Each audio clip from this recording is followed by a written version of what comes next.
It is officially 2025 NHL Draft. It has arrived. We have so much to look forward to here today with the 2025 NHL Draft. Very excited to be breaking this down with you all here in the live stream here today. First live stream on the channel. So welcome.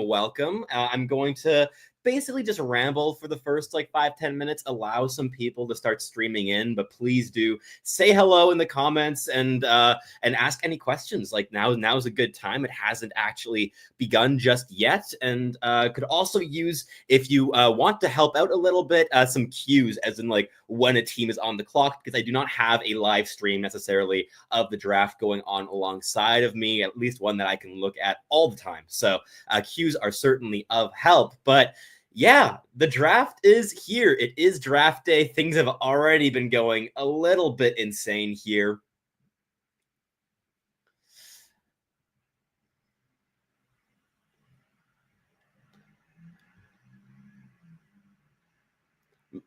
So, alrighty, we are here for the 2025 NHL Draft. Very exciting times here if you are a draft nerd like myself. We've got a lot to look forward to here tonight, a full first round. As for tomorrow, I haven't actually decided yet if I want to live stream it as well or not. We'll see over the course of tonight and if I have the energy tomorrow to get around to doing so. But at the very least, we've got you covered here for round one of the 2025 NHL Draft here today. So, let's start talking a little bit about things that have been going on here on draft day. We have so much to look at that's already occurred before the draft has even kicked off.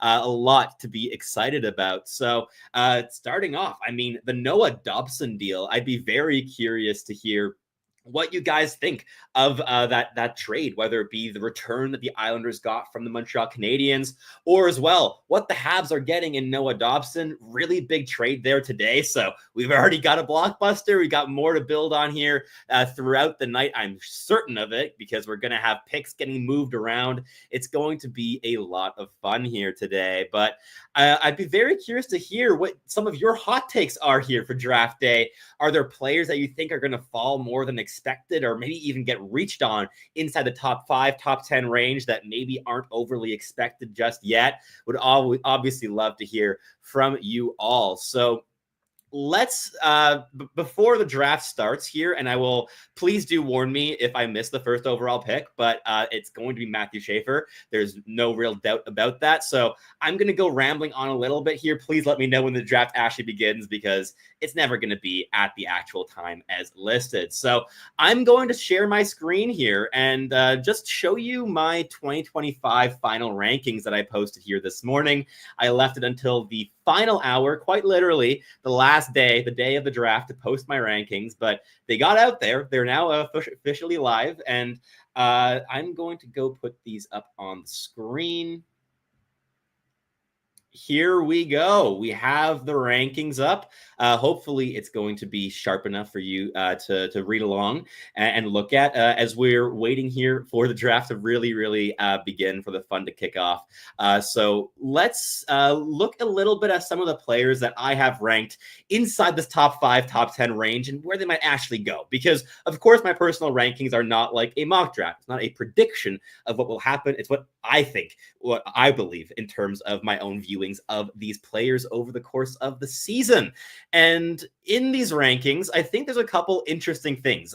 First and foremost, Carter Bear I have at 7th overall. He's not going to be going top 7 on draft day, especially in terms of that.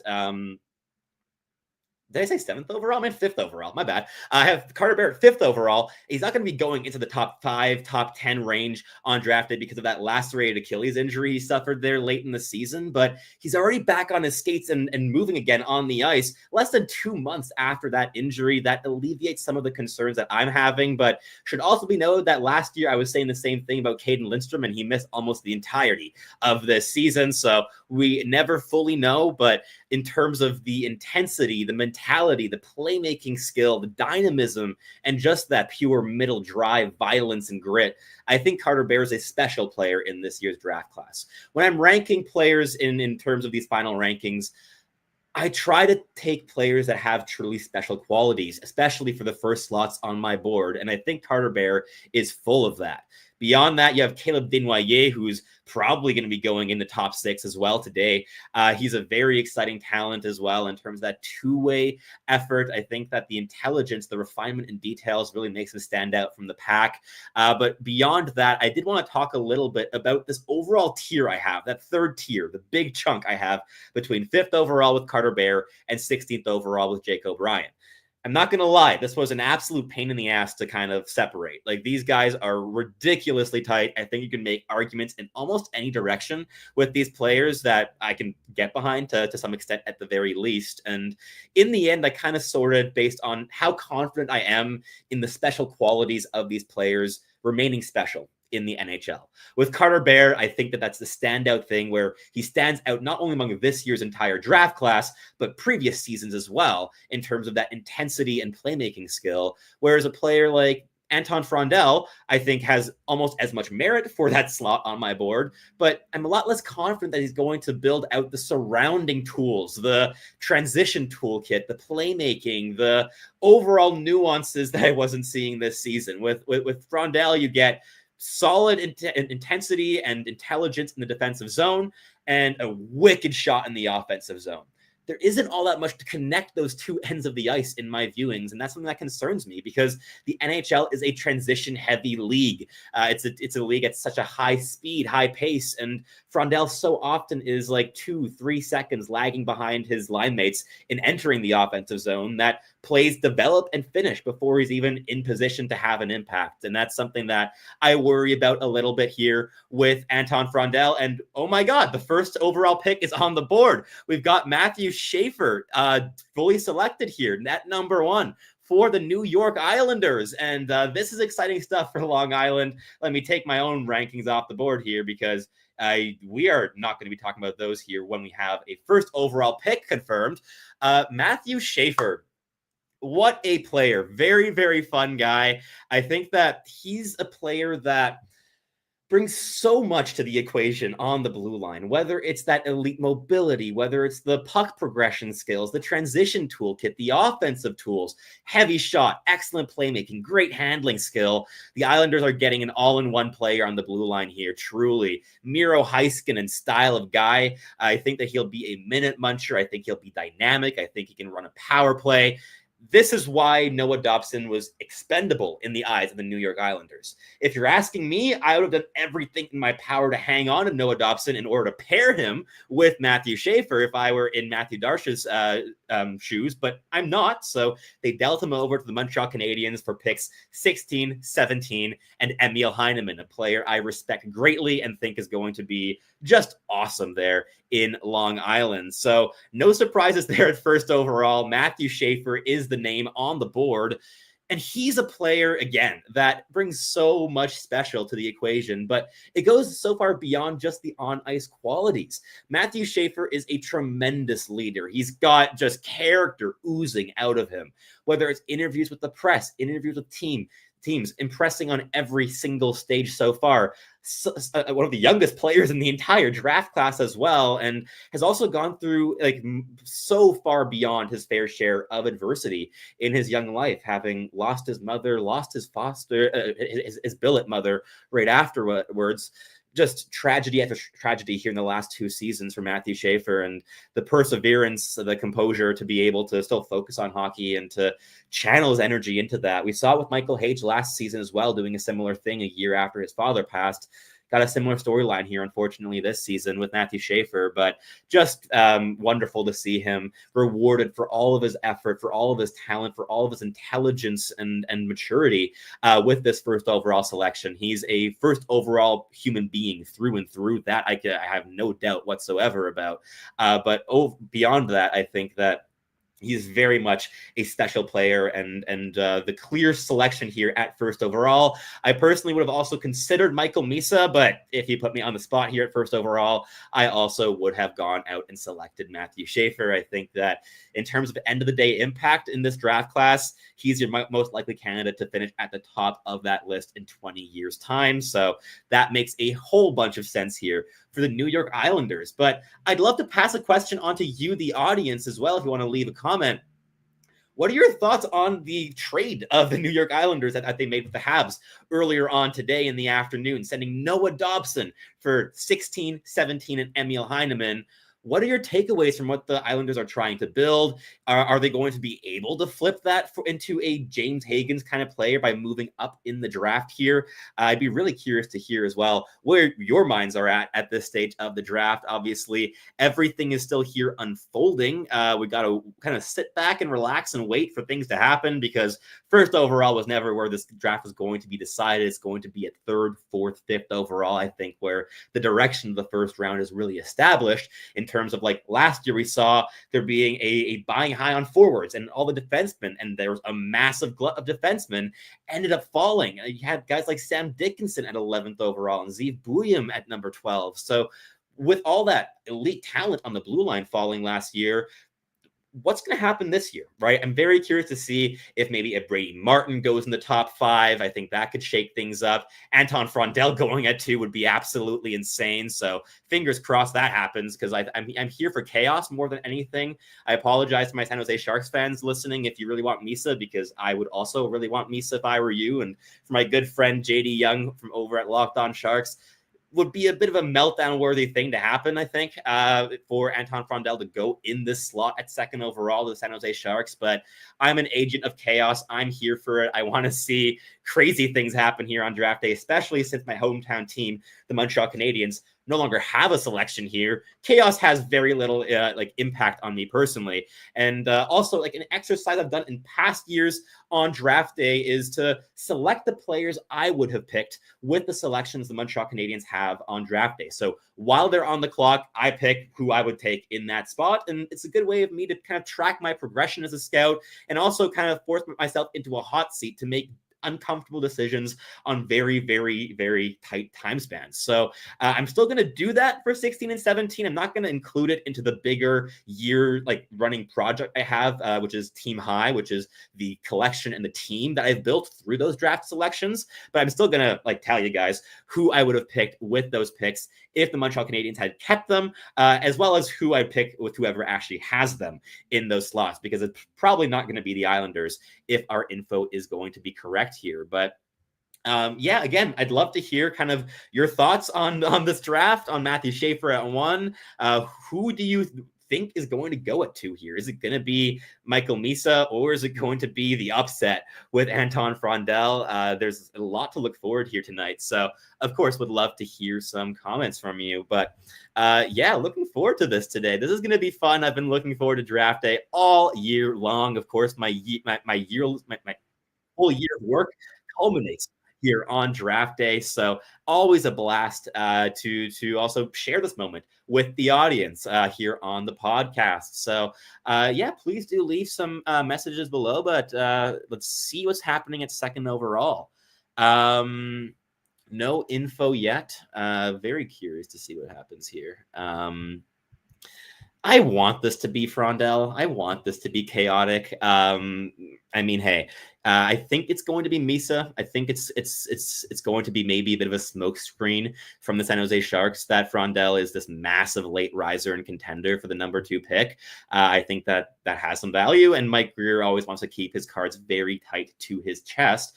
But part of me also thinks that was also kind of a thing of leaking it to the media to kind of make sure the fans are getting cushioned a little bit with that selection occurring, because there might be a little bit of frustration with that selection, which they could be anticipating. But either way, this is going to be a very interesting spot here for Anton Frondell or Michael Misa, whoever is the pick here at 2nd overall. But I thought that teams only were going to have 3 minutes on the clock tonight. Seemingly that's not the case. We are here already 6, 7, 8 minutes past the 1st overall pick, and nothing's occurred yet. Then I'll send a question over to you guys, the audience. What is the first pick here on draft day that's going to get moved? I think for me, I know Utah's in discussions. I know Boston's in discussions. There's a couple teams here looking to maybe do something and make a big move, but I'm going to go Utah. I think Utah, after the JJ Peterka deal, is still looking to make a big splash, and they seemingly were not in on Noah Dobson, so I'm very curious to see what kind of conversations they're having in the background about potentially moving that pick, because I would assume it would be for a more proven, maybe 23 to 27-year-old range player who's able to like really make a mark on the franchise long term. But yeah, I mean, let's see what happens here with second, because seemingly there's a delay with this pick. I'm not quite entirely sure what's going on here, but in terms of players I would be selecting here, I'd be sprinting to the board for Michael Misa. I think Michael Misa is best player available in this slot. I think it's by a decent margin as well. For me, all season long, it's been Matthew Schaefer, Michael Misa in that first tier, going back to maybe like November, maybe early December at the very latest. But it's been pretty entrenched for me for quite some time that those have been my two guys.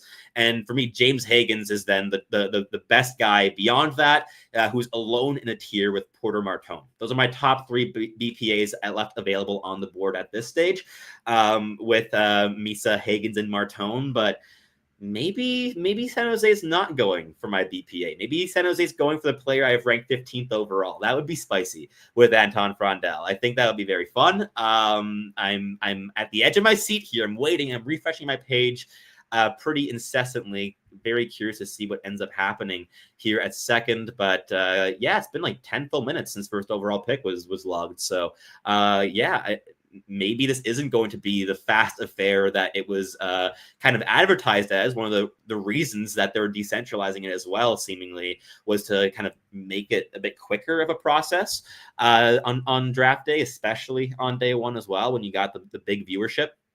But that's not happening here so far. We've got a long wait for the second overall selection. Yeah, I'm very curious to see what this means. Is Chicago moving the pick? I have no idea what's going on here. I'm just refreshing Twitter and getting no insights whatsoever on this current pick. Let's see if there's a bit more of a live thing I can keep track of to keep you all informed. But yeah, this is interesting. We've got the draft. It's on. It is happening. It is official. I've been waiting for a year for this. So yeah. Let's see. Second overall. Not seeing anything yet. Yeah, still seems like we're on the clock. All right. I mean, at this stage, I might just be putting my own rankings back up on screen because, well, we've got time. So, speaking of my rankings, I'm going to be keeping an eye on the draft tracker here while talking about these boys. I left it off earlier talking about that big glut of a tier I have between 5 and 16 and how they're very interchangeable. I want to talk a little bit more in depth about some of those names. I already talked about Carter Bear and Caleb Desnoyers, as well as Anton Frondel, but a couple other guys to stand out here. Victor Eklund is like Carter Bear style player. I love them for very similar reasons. That high-end intensity, very projectable motor, very middle-driven. Not the biggest guys in the world, but play like they're 6'5". I think that these are both playoff style performers who have been just like lighting it up against competition older than they are for quite some time now. So definitely two players that I'm very high on. Jackson Smith, in my eyes, is the next best defenseman now on the board. And it's official. San Jose goes for Michael Misa at second overall. That is the right pick. Okay. I'm happy for my San Jose Sharks fan friends. This is good for them. I think that Misa is very clearly the second best player in this year's draft class and certainly deserving of this slot at second overall to the San Jose Sharks. That is going to be utterly disgusting down the line for the Sharks to have a top two center core of Michael Misa and Macklin Celebrini. Like, talk about a luxury. Those two guys are just fantastic. My comp for much of the season for Michael Misa has been Macklin Celebrini. The idea of getting two of those players to build around is salivating at the mouth for this team. Awesome to see. I love Michael Misa. I love this for San Jose. This is how you build a team down the middle, high-end talent. Overall, I think this is just fantastic. Yeah, I love this pick. Michael Misa, one of the most refined players in this year's draft. It's all in the habits with this guy. Very, very intelligent player. It was his third full OHL campaign this season because he was an exceptional status player as well a couple of years ago.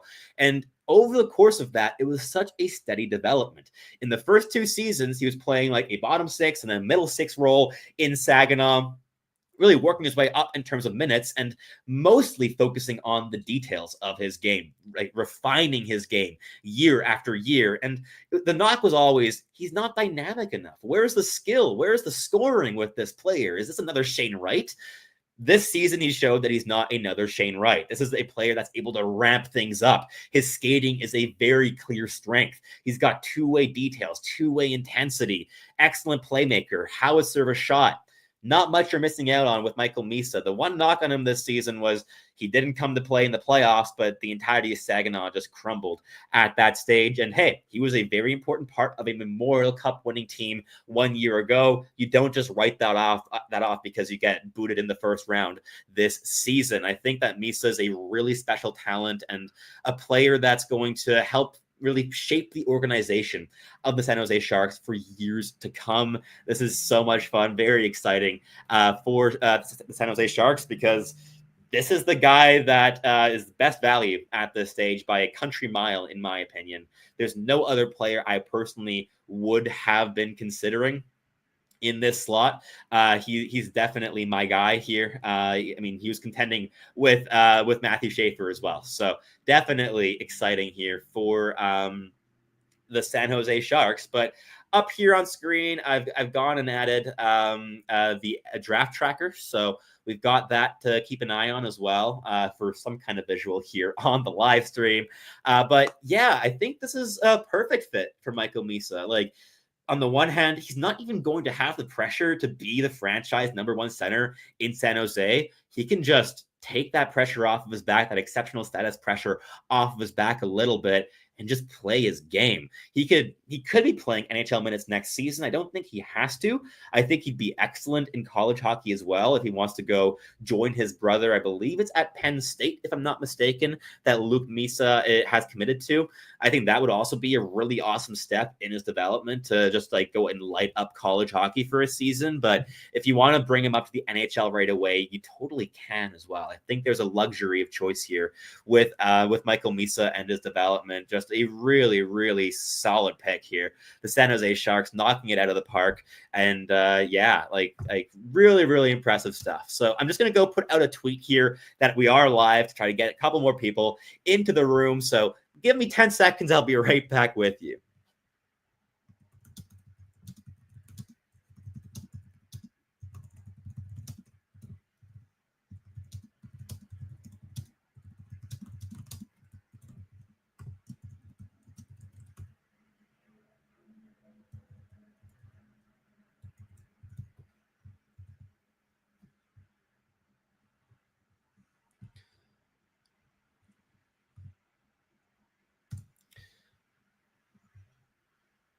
All righty. So, yeah, we've got so much to look forward to tonight. Okay, so we have the two most normal picks so far. So we don't have my wish of the draft just yet in terms of wanting pure chaos. But look, the teams are making the best picks at this stage, so nothing to complain about if you're a fan of either the New York Islanders or the San Jose Sharks. These are the best two players in the draft, both OHLers, very strong draft class from the Ontario League. But third overall, now we're getting interesting. This is where things are going to open up a little bit. I think the overwhelmingly likely candidate here is going to be Anton Frondel, but I'd love to see Caleb Desnoyers. I think that Chicago could use a stabilizing playmaking center to pair with Connor Bedard. I think that'd be a great pairing.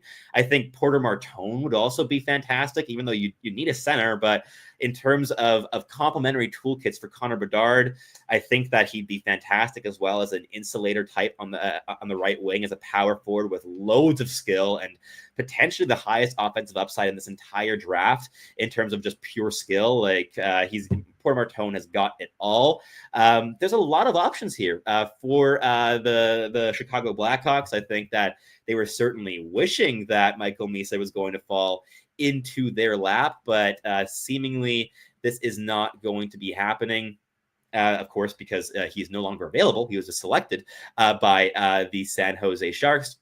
But I'm again very curious to see what Kyle Davidson is going to do here with this slot. I think that the Blackhawks have been very interesting drafters in recent seasons, but also not really keeping their cards too close to their chest. Like it was pretty clear to many people last year that Artem Levshunov was going to be the name at number 2, whereas other teams like the Montreal Canadiens keep those things way more hidden with the fog of war. I think Frondell is going to be the guy here. I think that from what we've heard of what the Blackhawks like, what they're after, of wanting to kind of stabilize things down the middle as well, and perhaps not 100% trusting in Connor Bedard's center potential as a number 1 guy who can also play matchup minutes against opposition top lines. I think Frondell is a guy that makes sense for them, not a guy that makes sense for me, though. Again, he's at 15th overall on my board. I think that I can make an argument to select him as high as like 7th or 8th, maybe, but not any higher than that. He's a guy I think that has a lot of limitations in his game, whether it be the explosiveness from a standstill, whether it be the transition ability, the quick give and go game, the precision of like under pressure passing. These are all things that still need to grow significantly, I think, for him to be this kind of line driving or offensive driving or just two-way solidifying clear top 6 center. I think he might be a bit more of a middle 6 guy who can play on your second line, but maybe better suited on the third. The shot is fantastic. I think he has power play 1 potential with that one-timer. I think that that's an exciting thing to look for with Anton Frondell, but on top of that, you have the defensive value that I think is very good, but not like Barkov or Selke level upside either. I think that's certainly been overblown a little bit. So with Frondell, I have some of these questions, certainly, and it is confirmed. Anton Frondell is the player at 3rd overall to the Chicago Blackhawks, confirmed by Frank Saravalli. Not confirmed yet here on the draft tracker, but it's happened. Anton Frondell, 3rd overall. Wowee, this is interesting. Yeah, as I was saying, he makes sense, I guess, from a profile standpoint for the Chicago Blackhawks. There's a lot to like here with the physicality, with the defensive energy, the defensive awareness. I think that there's also a self-aware player who does great in interviews. He's very personable. I think the combine will have helped his stock more than it hurt him. And I think that's clear here by the little bump and rise he's gotten on draft day here to 3rd overall. If I'm a Blackhawks fan, though, I'm a bit disappointed in terms of the upside they've gotten at 2nd and 3rd overall in the past 2 drafts. I think they've gotten a number 2, maybe number 3 defenseman in Artem Levshunov, and you've gotten a number 2, maybe number 3 centerman in Anton Frondell here this season. I think the value could have been a bit better in terms of upside. Not the players I would have picked, but certainly I think with Frondell, you're getting certain value. He will be an NHLer. He will log minutes. He will be reliable in his own end, and he will be scoring goals. You have some just certainties with his development that I think was certainly a convincing point here for the Chicago Blackhawks and Kyle Davidson, but I just think that there's upside left on the board here, right? Like whether you're talking about James Higgins or even like Caleb Desnoyers for me is a player I have significantly higher on my rankings than Anton Frondell. Even though stylistically they have a lot of similarities, I have Desnoyers at 6 and Frondell at 15. That's a big gap between those 2 names. With Desnoyers, he's still filling out his frame. Anton Frondell, you're getting a very mature body. He's like 6'1", 200 plus pounds. He looks like he's about as wide as he's going to get. I think he's kind of playing at the frame he'll be playing in the NHL already. I think that his physicality is filled out. I don't think that the headroom in terms of development is as high with Frondell as it is with other players. And you do have an element of risk in terms of that transition game, that play connecting, that playmaking that will need to improve for him to be playing in a top 6 capacity at the National Hockey League level. He could be munching minutes already in the bottom 6 next season. I think he's certainly good enough for that. But I don't think that's going to be the best thing for his development. I'd love to see him playing in the SHL next season with Djurgården, now that he helped win them promotion this season as well. I think that the SHL test would be a big one, and also force him to go outside his comfort zone a little bit more. Yeah, I think with Caleb Desnoyers, you get a player who is still growing, has more dynamic playmaking, shot's a muffin compared to Frondell, certainly, but you get, I think, a bit more in terms of defensive details and intelligence than you do with Frondell. With Frondell, it's just solid positioning and using his big frame to take space away very effectively, might I add, but it's a bit more straightforward as a defensive style. With Desnoyers, I think there's a bit more of a separating level of intelligence in his game in both directions, and it's just always been the details, the little stick checks, the little puck routes, the puck support off the rush. You have all of this with Desnoyers, and he was just like truly the offensive driver for his team, the Moncton Wildcats, who were quite clearly the best team in the QMJHL this season. So he played a massive role in that. I think that he's a guy that brings a lot of potential as well to the NHL level, and overall, I would have favored him over Frondell, but Anton Frondell is the pick. At number 4, though, this is, again, things are getting very, very interesting. This is the first one I don't know I'm going to be able to predict. Brady Martin, entirely possible. Beyond that, I mean, James Higgins, maybe, but I think he'll be falling much further, and I think the Islanders are making a play to move up for him wherever he's going to go. Porter Martone can make sense. You might see a Desnoyers could totally make sense, of course, in the slot as well. Maybe you see a defenseman going higher, like Radim Murtka. I'm very curious here. Yeah, like not entirely sure what's going to be happening here, but would of course love to also get comments from you guys, letting me know what your thoughts are in terms of what's going to happen here with that Utah Mammoth pick, because I think that's going to have quite a lot of power in terms of determining how this first round and the top 10 especially is going to play out. So definitely have some more interesting selections here on the horizon. Also, I mean, this is going very slow. I mean, we're 3 picks in and 31 minutes into a live stream I started after the actual official start time of the draft. Might end up just doing a top 16 for the live stream. I've spent most of the day talking and recording for clips that'll be posted on the Locked On Podcast Network. So my voice is going a little bit, as you might be hearing. So might be keeping it a little bit shorter if it's staying here at this pace. But again, so many interesting options, whether it be a Brady Martin, whether they're going for a bit more upside with a guy like Porter Martone as well. My prediction is Martin. Like, I think Martin is the guy that's going to go here, but this is where it totally opens up. Yeah, like again, predicting the draft is more luck than science often, especially when you get outside the top 3 like this. Like with the top 3, I am 3 for 3 on my predictions here so far, but with both Misa and Frondell, it easily could have been swapped in terms of where they went on draft day here. And with Utah, look, this is a wild team. This draft pick might still be traded before it's made. Like Utah was very clearly shopping this pick around today. So I think that like Desnoyers makes a bunch of sense.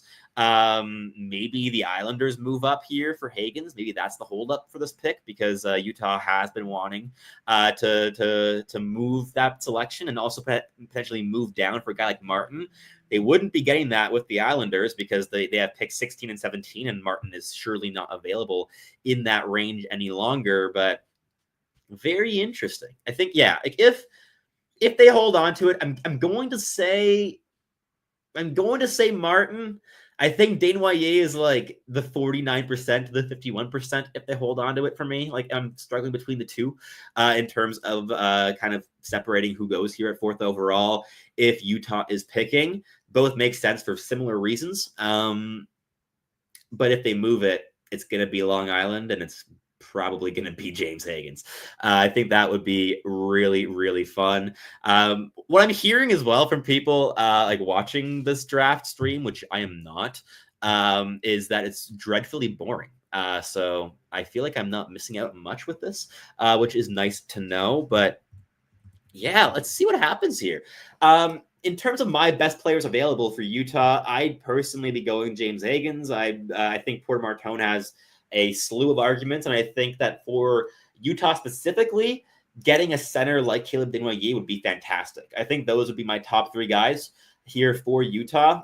Carter Bear's in my BPAs at this stage as well. He's above Desnoyers on my board, but I think in terms of fit, Desnoyers is significantly better here for the Utah Mammoth. And yeah, let's see what ends up occurring here at 4th overall. is there a holdup here? Are things going slow, or is it just the entire format that's dreadfully slow? It might just be the entirety of the format.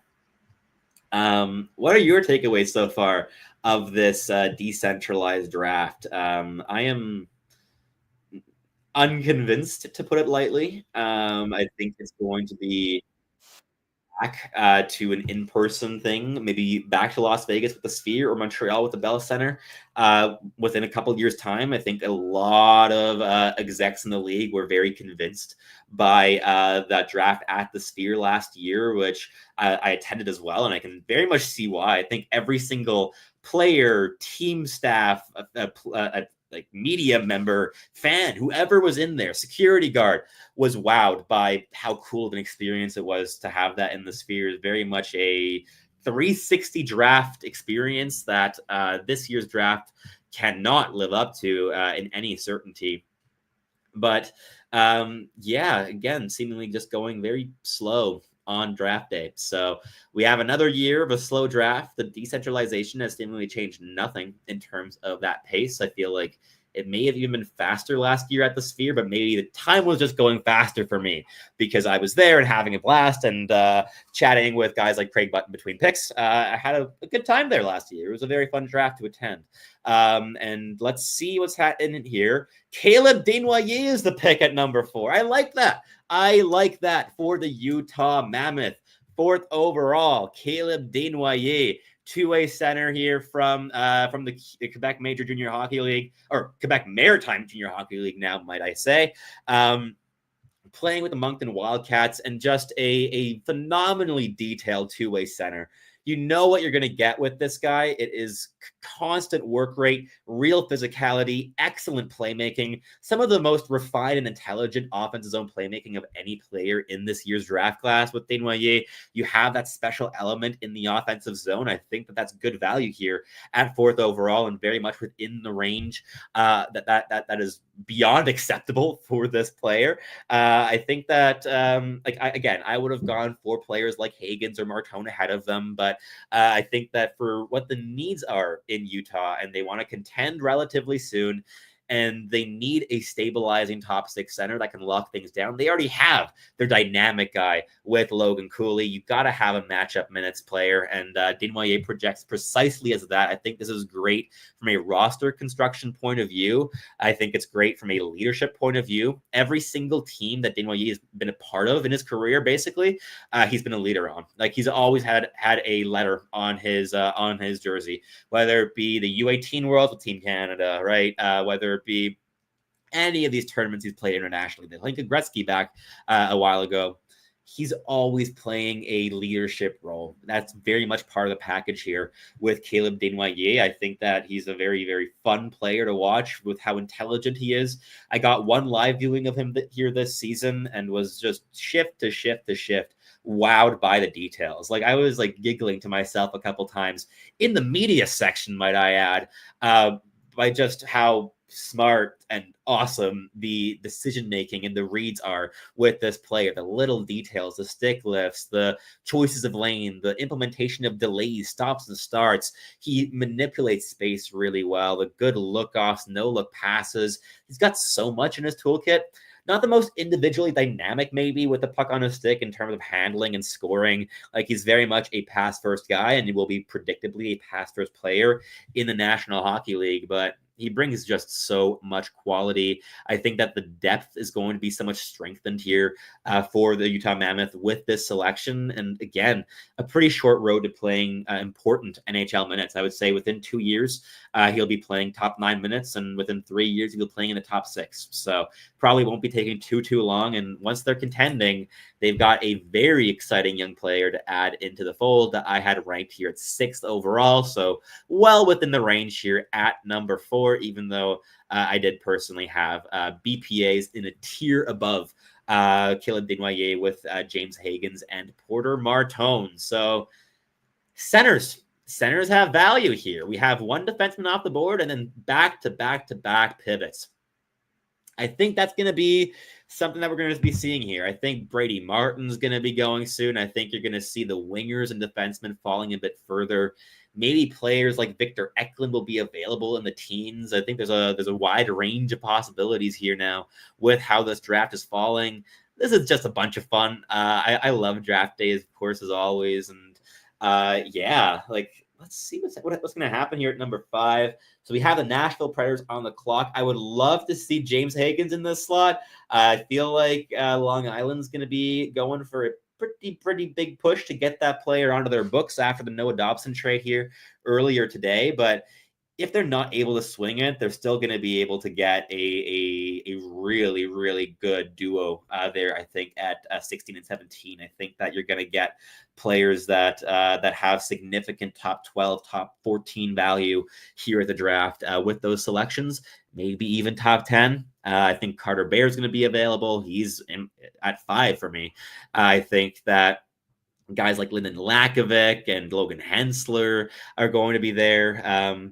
Another guy who could be going here very, very soon is Jake O'Brien. He's the player I have slotted for 6th overall for the Philadelphia Flyers. I think that's a very natural fit in terms of a playmaking partner for Matvei Michkov. They're still going to need a power forward to insulate those two and bring some more size and physicality to the equation and some defensive ability as well. But that's the next bucket list item. I think for now, it makes sense to go for a playmaking center. But with Nashville, I think that Desnoyers would have been one of the most appealing options in this range. And maybe they consider moving it. Like, I think there might be a trade partnership here between Nashville and Long Island, where Nashville sees the upside they could get at 16 and 17, adding another asset beyond that. I think 4th overall pick merits more than 16 and 17, and just add, and maybe flip that for some more talent between now and free agency or during the summer.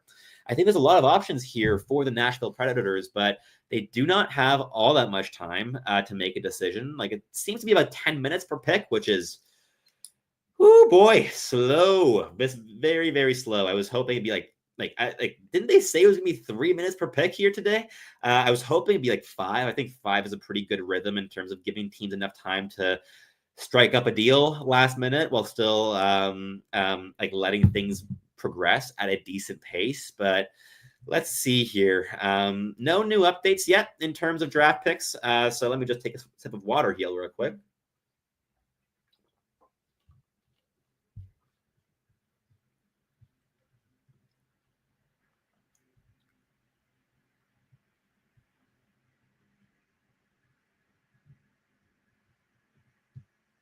All right.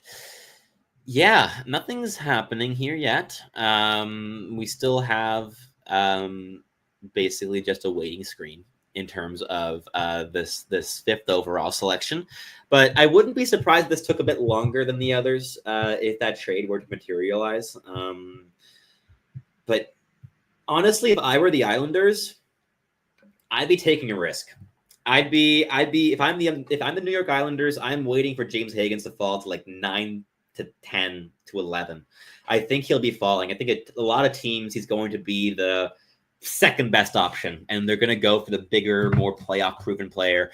After these playoffs, with the Florida Panthers winning back-to-back cups with their high intensity, dirty style of hockey that just grinds out victories night in, night out, I think you're going to see teams looking at James Higgins and being like, are you going to move the needle in a game 7? I don't know. I'm going for someone else.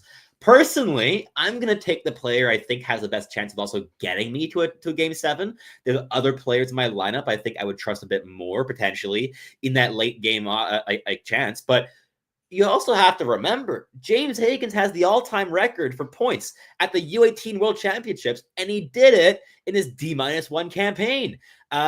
Very, very skilled player. Like, he had, 22 points in 7 games there at the U18 Worlds last May. He's been proving time and time again how elite his skill level is. I would love to see him end up in Long Island with those picks they got from the Montreal Canadiens for Noah Dobson. Hometown kid coming home. I'd love to see it. But I would take a little bit of a risk and wait a bit. Like, maybe wait until maybe the Anaheim Ducks want to move down. And if you're getting to that range, you might be able to also keep one of your picks at 16 and 17 and move a different asset instead. I think keeping one of those picks would be really shrewd business here from the New York Islanders to maximize value here on draft day. But 5th overall, the Nashville Predators go for Brady Martin. Okay, he's off the board, the most violent player in the draft class, the crash and bang centerman with a bunch of skill with the puck on his stick. The thing that I think gets overlooked a little bit too often with Brady Martin is just how skilled of a puck handler, playmaker, and goal scorer he is. I think his shot is not far off from Anton Frondel. He's got a howitzer. He's way better as a playmaker. And on top of that, he brings a significant amount of handling skill and dynamism and creativity in possession. And on top of that, you get a Sam Bennett-style hitter who just wants to take his opponent's heads off. And finally, a guy who still has yet to fill out his frame. Like Brady Martin, 6 feet tall, 186 pounds. There's still going to be growing to do. He's going to be playing NHL hockey at 205, 210. I think you've got like a Nick Suzuki like build with a lot more bloodlust with Brady Martin. He's a very fun player. I've loved watching him play here this season. I think he's a very good fit in Nashville. I think, like, in terms of also being able to learn under a guy like Ryan O'Reilly, absorb that two-way habits, that defensive work rate, but more than anything, just the details it takes to win. I think that's a great landing spot for Brady Martin, and a crash and bang player I'm looking forward to seeing in the Nashville Predators uniforms. I think he's going to be a really good fit there. Again, I would have gone for James Higgins here, but I think Brady Martin is a really great player. I had him ranked 11th overall, but he was, like, to be completely honest, as high as 7th overall as little as 28 hours ago. There is so much moving around in that tier for me between 5 and 16 on my board, including their Brady Martin, who I think I have Justin Carbonneau, Roger McQueen, Jackson Smith, and Victor Eklund ahead of him. If you told me I'm picking Brady Martin ahead of all those guys, I am not complaining one bit. I think this is solid value, certainly, at 5th overall, and a very unique player in this year's draft class who's built to play playoff hockey. I think you also get a bit more dynamic skill than you get with a Sam Bennett. Even in Bennett's draft year, he was a bit more focused on the physical than I think the soft skill, the creativity, the exploration of his on-puck limitations. With Brady Martin, you have a guy that was handed the reins with the Sioux Greyhounds this year. He was the offensive driver, and they just told him to go create. So he went and created. And I think that experience really enabled him to also, like, really push the extremities of what he's able to do on puck. He was able to make mistakes. He was able to learn. He was able to go through these growing pains while all the while playing this violent two-way game. The defensive details and decision-making and reads still need some fine-tuning. He's not going to be playing NHL hockey this season. Probably not the year after that either. If I were to bet, I think he'd be great in, like, college hockey environment. But I think, like, yeah, at the very least 1 year out, probably 2.5 years out from playing NHL minutes. But a player I think is really, really good selection here at 5th overall, especially for how the Nashville Predators are built. Look, they need game-breaking skill, and look, Brady Martin's a game breaker, both in his physicality and I think the upside in his skill. The skill is far from as refined, as mechanically refined as it is with a player like James Higgins. You get a lot more just smooth, fluid dynamism with Higgins and even a guy like Porter Martone. But Brady Martin, I think there's a real growth potential here in terms of what he'll be able to do offensively. And just overall, a very, very, very exciting player here for the Nashville Predators. I like that fit. I think that this is a really good landing spot for him. My expectation, I think, was a bit more that it would have been inverse with him in Utah, between Nashville and Utah, of maybe Nashville going for Desnoyers at 5, with Utah selecting Brady Martin beforehand at 3rd overall. But I think that this also makes a bunch of sense, and maybe even makes more sense in terms of what the teams have in their systems. I like this a lot. I think that this is a really, really good kind of slot for Brady Martin. I'm just going to be getting the Elite Prospects draft tracker on if I can find it. I can. There we go. I might try to go with that over the NHL one. I saw how they operate with Elite Prospects in terms of the updating last year at the draft, and very reliably within 10 seconds of the selection being made in front of me in person, it was live on Elite Prospects because Eric was typing it in next to me. So I trust the speed of that a little bit more. So let me go get that up here on screen for you all. As I stop the screen share of the first one and replace it with a new one. Totally shameless plug here from Elite Prospects. We've got the ongoing draft here, right? So we've got the top 5. We've got Brady Martin. We've got Caleb Desnoyers. We've got Anton Frondel and Michael Misa. And as I said, after the Desnoyers pick, it's going to be all centers. And kind of what I was alluding to there was Martin at 5th overall.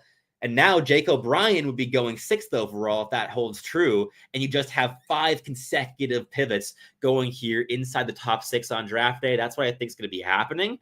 I think that like Caleb Desnoyers was maybe caught me off guard slightly. As I mentioned, when they were on the clock, I was very torn between Brady Martin and Desnoyers. I was 51 Martin, 49 Desnoyers. So the only guess I haven't gotten so far here with the draft has been that one, but I was close enough. So can't complain too much about that efficacy rate. But 6th overall, oh my, I love that. Oh my goodness. The Philadelphia Flyers go out and select Porter Martone of the Brampton Steelheads. Yes, yes, yes, yes. Love this pick. Okay.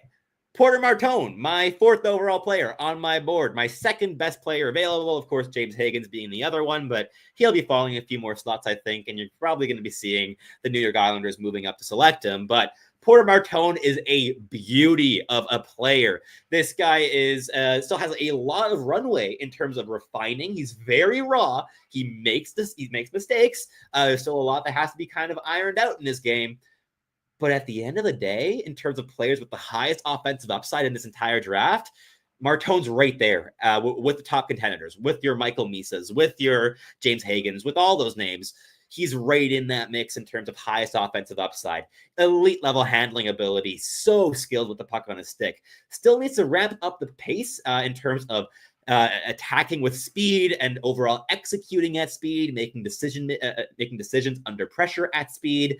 These things need some work, and he's going to need like 2 years, 3 years, maybe to develop into an NHL player. He's going to be a little bit more of a project than other guys in this range, maybe. But oh boy, I love the upside here. And in terms of fit, Matvei Michkov and Porter Martone are perfect guys to put together. With Porter Martone, you have a guy that has these bursts of violence and just physical dominance with his massive frame at 6'3". Still has to fill it out in terms of weight. I think he's like 170 or something. And with Matvei Michkov, you have the opposite of a guy who's filled out a small frame, has very good physical details, but doesn't bring that overall violence to the equation. I think those two will be able to learn off of each other really effectively. They're going to need a center. I'm curious to see what the Flyers do. Maybe they're going for a trade. Maybe they're waiting for next draft for centers because there's a lot of value there and quality there next season. Maybe they're eyeing it with one of their other picks because they have so many selections here on draft day. I mean, they're selecting at 22nd overall, 31st overall, and they have like 4 picks in between 33 and 48. They just have loads of guys that they will be adding into the fold here on draft day. Maybe they trust that the center they like falls into their lap, but with how the draft's going here so far, it's been all centermen. So the Philadelphia Flyers surprised me here at 6th overall. I was really expecting Jake O'Brien, but I like Porter Martone. I really like this pick. Now the Boston Bruins are on the clock. Let's see what they do. I think you have some options here. I think James Higgins would be a great player to build around if you're Boston. Not my expectation whatsoever here in this slot. Beyond that, I think Roger McQueen could make some sense. I'd be considering Carter Bear, but this is definitely higher than he will be going. I'm expecting him to be like a 13 to 17 range guy, probably here on draft day. But beyond those, you still have a bunch of quality with Jackson Smith and Justin Carbonneau and Victor Eklund and Radim Murtka if they want to go for a blue liner. There's a lot of possibilities here. They could even trade the pick. I think that Islanders are starting to itch a little bit in their seats in terms of wanting to acquire and move up for James Higgins, because he won't be on the board for more than 5 picks at this stage. Like it's starting to be count your time with this player still being available. So very curious to see what ends up unfolding here. But seemingly Elite Prospects is not updating faster than the NHL site. So I'm going to neglect my home website and instead go back to the one that was faster for you all to keep something on screen to look at here while the draft is unfolding. But please leave a comment. Let me know what you're thinking of the draft here so far. There's so much going on. Porter Martone, I think, is a great spot for the Philadelphia Flyers. Really good value. And overall, I mean, this is fun. We've got 4 centers off the board, 1 winger. One defenseman, obviously. I mean, Matthew Schaefer was always going to be the first overall pick here. But yeah, I think Jake O'Brien can make sense at 7, whether it's Boston picking or if they want to move down. If they were maybe eyeing a guy like Brady Martin instead for this slot. I think there's a lot of possibilities here for the Boston Bruins, who for the first time in ages are selecting this high on draft day. I don't even know how long it's been for this team. It's been a really, really long time since they've been selecting in this range on draft day. So, I think the player I'd be going for James Higgins here. That's no surprise whatsoever with him still being available on the board. In terms of my prediction, I think it might come down to between Radim Murtka, Jake O'Brien, and Roger McQueen. What will the Bruins want? I think they're going to be wanting a bit of size. McQueen brings the most of that. Murtka as well, obviously. I feel like we're going to see another forward here. You know what? I'm saying it. I'm going to say it. I'm going to say Roger McQueen. I think if he doesn't go here, he goes at 8 to Seattle. I hear that Seattle is really high on McQueen, so that's something to look out for as well. So I might be predicting McQueen to go 2 slots in a row here if he doesn't go here at 7. Or do I want to switch to O'Brien? I think they'd like O'Brien. He's smart, excellent hands, great playmaker. I have personally real concerns about the junior style habits in his game, really a low pace playmaker so often when I tune in to watch him. So he's at 16th overall for me, which I think is among the lowest that he's ranked in the public here at the end of the year, closer to where he's ranked for most of the mid season. I just still have questions around pace, but he's still going to fill out his frame. That's going to come with its own fair share of development still between now and when he makes his NHL debut. But very curious to see kind of what happens. Oh my goodness! James Higgins is a Boston Bruin. As a Montreal Canadiens fan, that hurts me. Wowee. Okay. The Islanders didn't land James Higgins. The kid is not coming home. He's going to Boston. He's staying in Boston, playing, of course, with Boston College, going to the Boston Bruins. Wow, that is fun. Okay, Boston just going all out upside. The long-term first overall guy in this year's class, he's going at 7th overall to the Bruins. This is an excellent pick. Go best player available. He's the only player I have left in my top 2 tiers. He was always on the fringe for me between my first and second tier. I think like for a player that's been at 3 on my board, going back to like December, January, maybe, behind Michael Misa and Matthew Schaefer in those top 2 slots. This is excellent value. Wow. I can't believe the Islanders couldn't make something happen in terms of making a trade. Like the talk we were getting about this draft class was, all the top 10 picks are up and available. So we haven't seen a top 10 pick traded yet. We saw 16 and 17 moved by the Montreal Canadiens, sure, but we haven't seen any of these top 10 picks moved just yet. So Boston selected and they went BPA. They went James Higgins. That's how you start a retool. What is it that Boston's in right now, having missed out in the playoffs? What is it? A rebuild? Is it a retool? I'd be curious about the terminology from Boston Bruins fans, but wow, what a selection here at 7th overall. That's excellent value with James Higgins. You get elite level skating, elite level playmaking, elite level play driving. Not perfect, the decision making. There's an adaptation period this season to college hockey, and he was expected to kind of fill the shoes of a Will Smith immediately as a player that was a full year younger and less physically developed.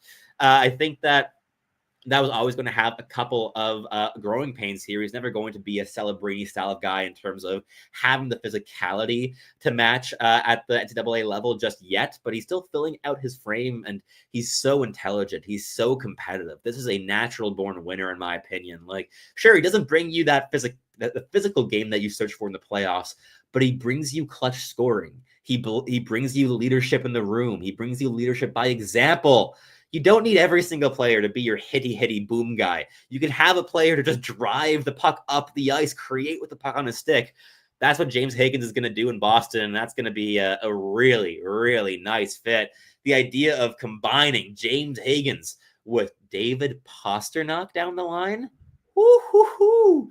That's going to create some really exciting sequences in the offensive zone and off the rush. That's fantastic to see if you're a Bruins fan. Perhaps less fantastic to see if you're a fan within the division like I am. That's a very good pick. That's the best pick they could have made. They, fantastic work there from the Boston Bruins. So my throat's getting a bit sore. Let me just eat some cantaloupe here to recover while we're waiting here for the 8th overall pick in the Seattle Kraken. My guess here is going to be Roger McQueen is the name called at 8th overall, but don't be shocked if it's Jake O'Brien. But what do they need with more average size centers? They've got like 10 of them, 8 of them, 9 of them, something like that in their lineup for next season.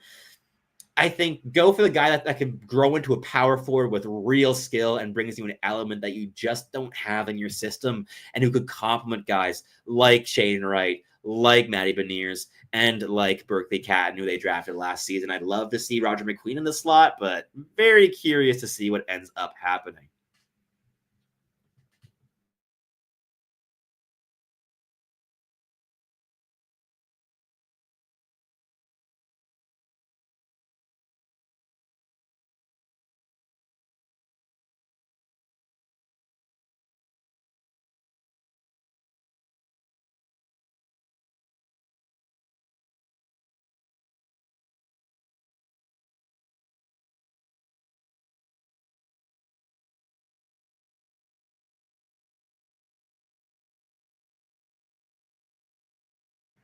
Alrighty, my voice has appreciated that little break in terms of getting a little bit of water into me here while monologuing for multiple hours after a day of more monologuing.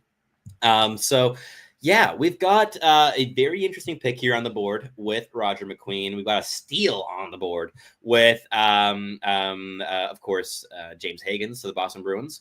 I'd love to see McQueen go into Seattle. We'll see if it happens. I think Raddy Murtka makes a bunch of sense as well, but they've never actually spent a first-round selection on a defenseman yet in their short history. They've only picked forwards.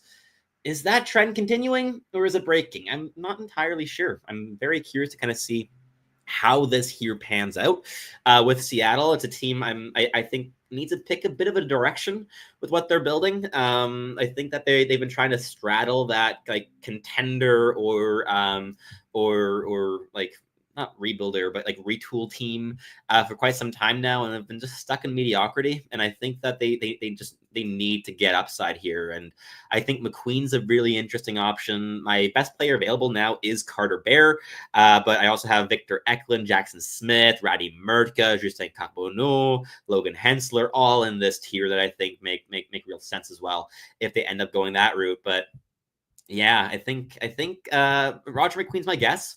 I think Radi Murka is the next most likely. I think it's probably those two that they're deliberating between at the moment. But either way, I don't think that you can go wrong. I think with both of those, you get upside, you get a bit more certainty with McQueen, you get a bit more dynamism, a lot more dynamism with McQueen. Sorry, you get more certainty with Murka, more dynamism with McQueen, and both bring size, both bring mobility, both bring runway as well. I'm losing the ability to speak here, certainly, but I think that Seattle have to go upside here. Like Jake O'Brien, again, in terms of skill, I think Ron Francis would like Jake O'Brien. I don't think they should pick Jake O'Brien because of the players they already have in their system. I don't think that he moves the needle as much as a McQueen or a Murka would for this team. Murka might be the smartest pick here in terms of mitigating risk and upside. I think that Murka brings you a chance at number 2 defenseman. I think that there's similar value between Murka this year and like maybe even Levchinov last year, if I'm looking in hindsight in terms of profiles. Like those are two players that I see on a similar level in terms of what they're going to be in the NHL, which is maybe number 2, probably number 3. It is Jake O'Brien at number 8 for the Seattle Kraken. So, as I was saying, not the guy I would have picked here, and not entirely because I'm lower on him than average.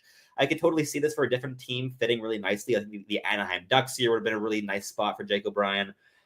But Seattle, man, they have a lot of average size, and I'm not usually the one to like bring things up of like you got to add some size to your lineup, but yeah, he's still filling out his frame, but the physical game's really underdeveloped at this stage. I don't think that you're going to get any like high-end power tools out of Jake O'Brien, but what he does bring is elite-level playmaking and elite-level puck handling. So you're banking on those tools a little bit like they banked on Berkeley Captain's tools and pace last season. So similar, I think, thinking to the picks between these two drafts, but I think a guy like McQueen or Murka would have added more important dimensions that they lack in the organization, top to bottom at the moment, that they need if they're going to contend in the coming seasons. And with Jake O'Brien, I think that you have a bit of a logjam that you're adding him into. On the plus side, I think that this allows you to just develop him as a winger in Seattle. You have more than enough centers. You have a bajillion centers, right? Like just like off the top of my head, you've got Beniers, Wright, McCann, Stevenson. Didn't they just go out and acquire Frank Vetrano as well? You have like a bunch of like bottom 6 guys as well that can play center. There's just center upon center upon center in that organization. And now with Jake O'Brien, he will have the luxury of developing as a winger in all likelihood once he makes a jump to pro competition. And I think that's a good thing for his game. I think that's going to help him. He has to add pace. He really, really needs to add pace of execution as a playmaker. Has to create more from the middle lane rather than just from the perimeter. Has so much upside. In terms of upside, like one of the higher offensive ceilings in this year's draft class, but a player I have more doubts about because I see more red flags in terms of things that sometimes don't translate to pro hockey or to the NHL to a really high capacity. And that spooks me a little bit with Jake O'Brien, but it still has to be noted, right? Like this guy, 6'2". He's not a small boy. He's still filling out. He's not physically effective yet, but he will become that hopefully down the road. And on top of that, you have some game-breaking puck skills to swing on. So certainly a lot of things to be excited about if you are a Seattle Kraken fan. Just not the player I would have picked personally in the slot, bar none, and also not the player I would have picked for your team in terms of best fit in this selection. But look, maybe I'll be proven wrong down the road. It's certainly happened many times in the past, and we'll see if it's another like learning experience for me now with Jake O'Brien in terms of like D+1 boom. But there's a tweet here, for a very cryptic tweet from Kevin Weeks, which seems to be of the Vancouver Skyline. So seemingly the Canucks are doing something, likely moving that pick at 15th overall. So that's something to keep an eye on in terms of developing things here I would say on the draft floor, but there is no real draft floor this year because it's decentralized. So I'll say on all the Zoom meetings instead, which is far less fun and far more lame. So definitely not a fan of this decentralized draft so far. I haven't even seen a stream of it yet. I haven't been able to find one even on like pirating sites. So that's fine. I don't feel like I'm really missing out on much here, but Jake O'Brien to Seattle is a very Seattle pick. I still think that they're not picking a direction here. I don't think that they're picking or building an identity of the team in terms of what they want to build towards as a unit rather than just individual players that they like for a lot of great analytics. I know they have a really fleshed out analytics department, but I don't know. There's just so much value, I think, that they're spending on similar molds players. Like, again, you got Berkeley Catton and you've got Jake O'Brien. You got similarities between those two guys, again, between the last 2 years. There has to be a bit more diversity, I think, in this lineup. Whether they believe that they're able to get that diversity of top 6 talent later in the draft or acquire that via trade remains to be seen. I think that maybe targeting a player like a Václav Nestoshil could be a guy that elevates his game to a top 6 capacity while surrounded by talent like O'Brien and Catton and Wright and Beniers. I think that could totally make sense. But like, when's Seattle picking next? They're picking next not in the first round, it's in the second round. So I'm not sure. I'm not sure what Seattle's doing here, but Jake O'Brien's the pick. I know I have good friends in the scouting sphere here who love this player, are going to love this pick. I'm thinking of like Simon Desjardins from Briser la Glace over on YouTube and Twitter, but also my colleague at Elite Prospects, who has like Jake O'Brien in his top 4 or top 5, I believe. Like, he's very, very, very bullish on this player with his talent and his upside and just the elite tools. So if you're a Seattle fan, like, I'd be a bit disappointed if I were in your shoes, but that doesn't mean that you should be. Like, a lot of this is subjective with my own personal standing and how I believe that teams can be built or should be built in terms of entering a contention window and building towards a coherent vision. But O'Brien brings you potentially the best skill available on the board here. I think in terms of like pure playmaking and handling ability, there's no player better than O'Brien left available. So if you're going for that, look, this makes a bunch of sense. I don't see how the puzzle pieces align just yet. Maybe it will crystallize for me in the coming months and years with Seattle, but it just hasn't gotten there yet. I think that, yeah, like this is like really interesting for the Seattle Kraken. But let's talk a bit more about pick number 9, because we have a team on the clock with the Buffalo Sabres. We're picking very shortly. Radim Murtka, right? It's got to be Radim Murtka. They need right shot defensemen. They're shopping around Bowen Byram. Radim Murtka makes so much sense. I think they need a player like this in their prospect pool. You need a player to insulate guys like Rasmus Dahlin, like a Owen Power, to give them more leeway in the offensive zone. I think Murtka makes a bunch of sense here for the Buffalo Sabres. They've been vocal about wanting to add more size to the equation, but they did also just go out and trade for Michael Kesselring in that JJ Peterka deal. So maybe they got the right D they were eyeing. So potentially they go a different direction with this pick. I think if they do, I'd be expecting, I don't know, like a Lyndon Lakovic, Jackson Smith. Oh, I'd really like Sorry, I'd love Roger McQueen in this slot. I think he'd be great for the Buffalo Sabres, and like learning under the tutelage of Tage Thompson, I think would really help his development. But yeah, I think Murtka has to be the pick here, right? Like I'd be if I'm the GM there, I'm going Murtka. And at this point, we also have my entire top 4 off the board officially, with James Higgins off the board to the Boston Bruins. And in terms of my best players available, I've got a couple boys left here. Carter Bear at 5, Victor Eklund at 7, Jackson Smith at 8, Roger McQueen at 9, Justin Cabot-New at 10. I still have half of my top 10 available on the board here, and we're sitting pretty at 9th overall. So we're seeing some talent drop. We're seeing some favoring for centers, I think, in the top 10 here. I think there's a slight overvaluation on the centermen in this year's draft class. But we'll see if Buffalo continues that trend. I mean, who would they pick if there's a center? Carter Bear, if you see him as a center. Roger McQueen. If you go center, you're going McQueen here. Yeah, this is fascinating. I think, yeah, again, Murtka makes the most sense. Yeah, it is Radim Murtka. Perfectly sensible pick here for the Buffalo Sabres. So how many am I at now in this draft in terms of correct guesses? At number 1, Matthew Schaefer, I guess correct. I got Michael Misa correct. Anton Frondel correct. Desnoyers, I got wrong on a 50-50. Martin, I got correct. Martone, I did not guess. I was thinking that was going to be Jake O'Brien. Same thing with Boston. I was not thinking it was going to be James Higgins. Seattle, I was really hoping it was going to be McQueen, but it ended up being O'Brien. And now for my fifth correct prediction in 9 picks, we've got Radim Murtka at 9th overall. He's a smooth skating right shot defenseman and a great fit for the Buffalo Sabres system. They need size, they need heft, they need defensive ability. You want to free up guys like Dahlin and Power to do special things in the offensive zone.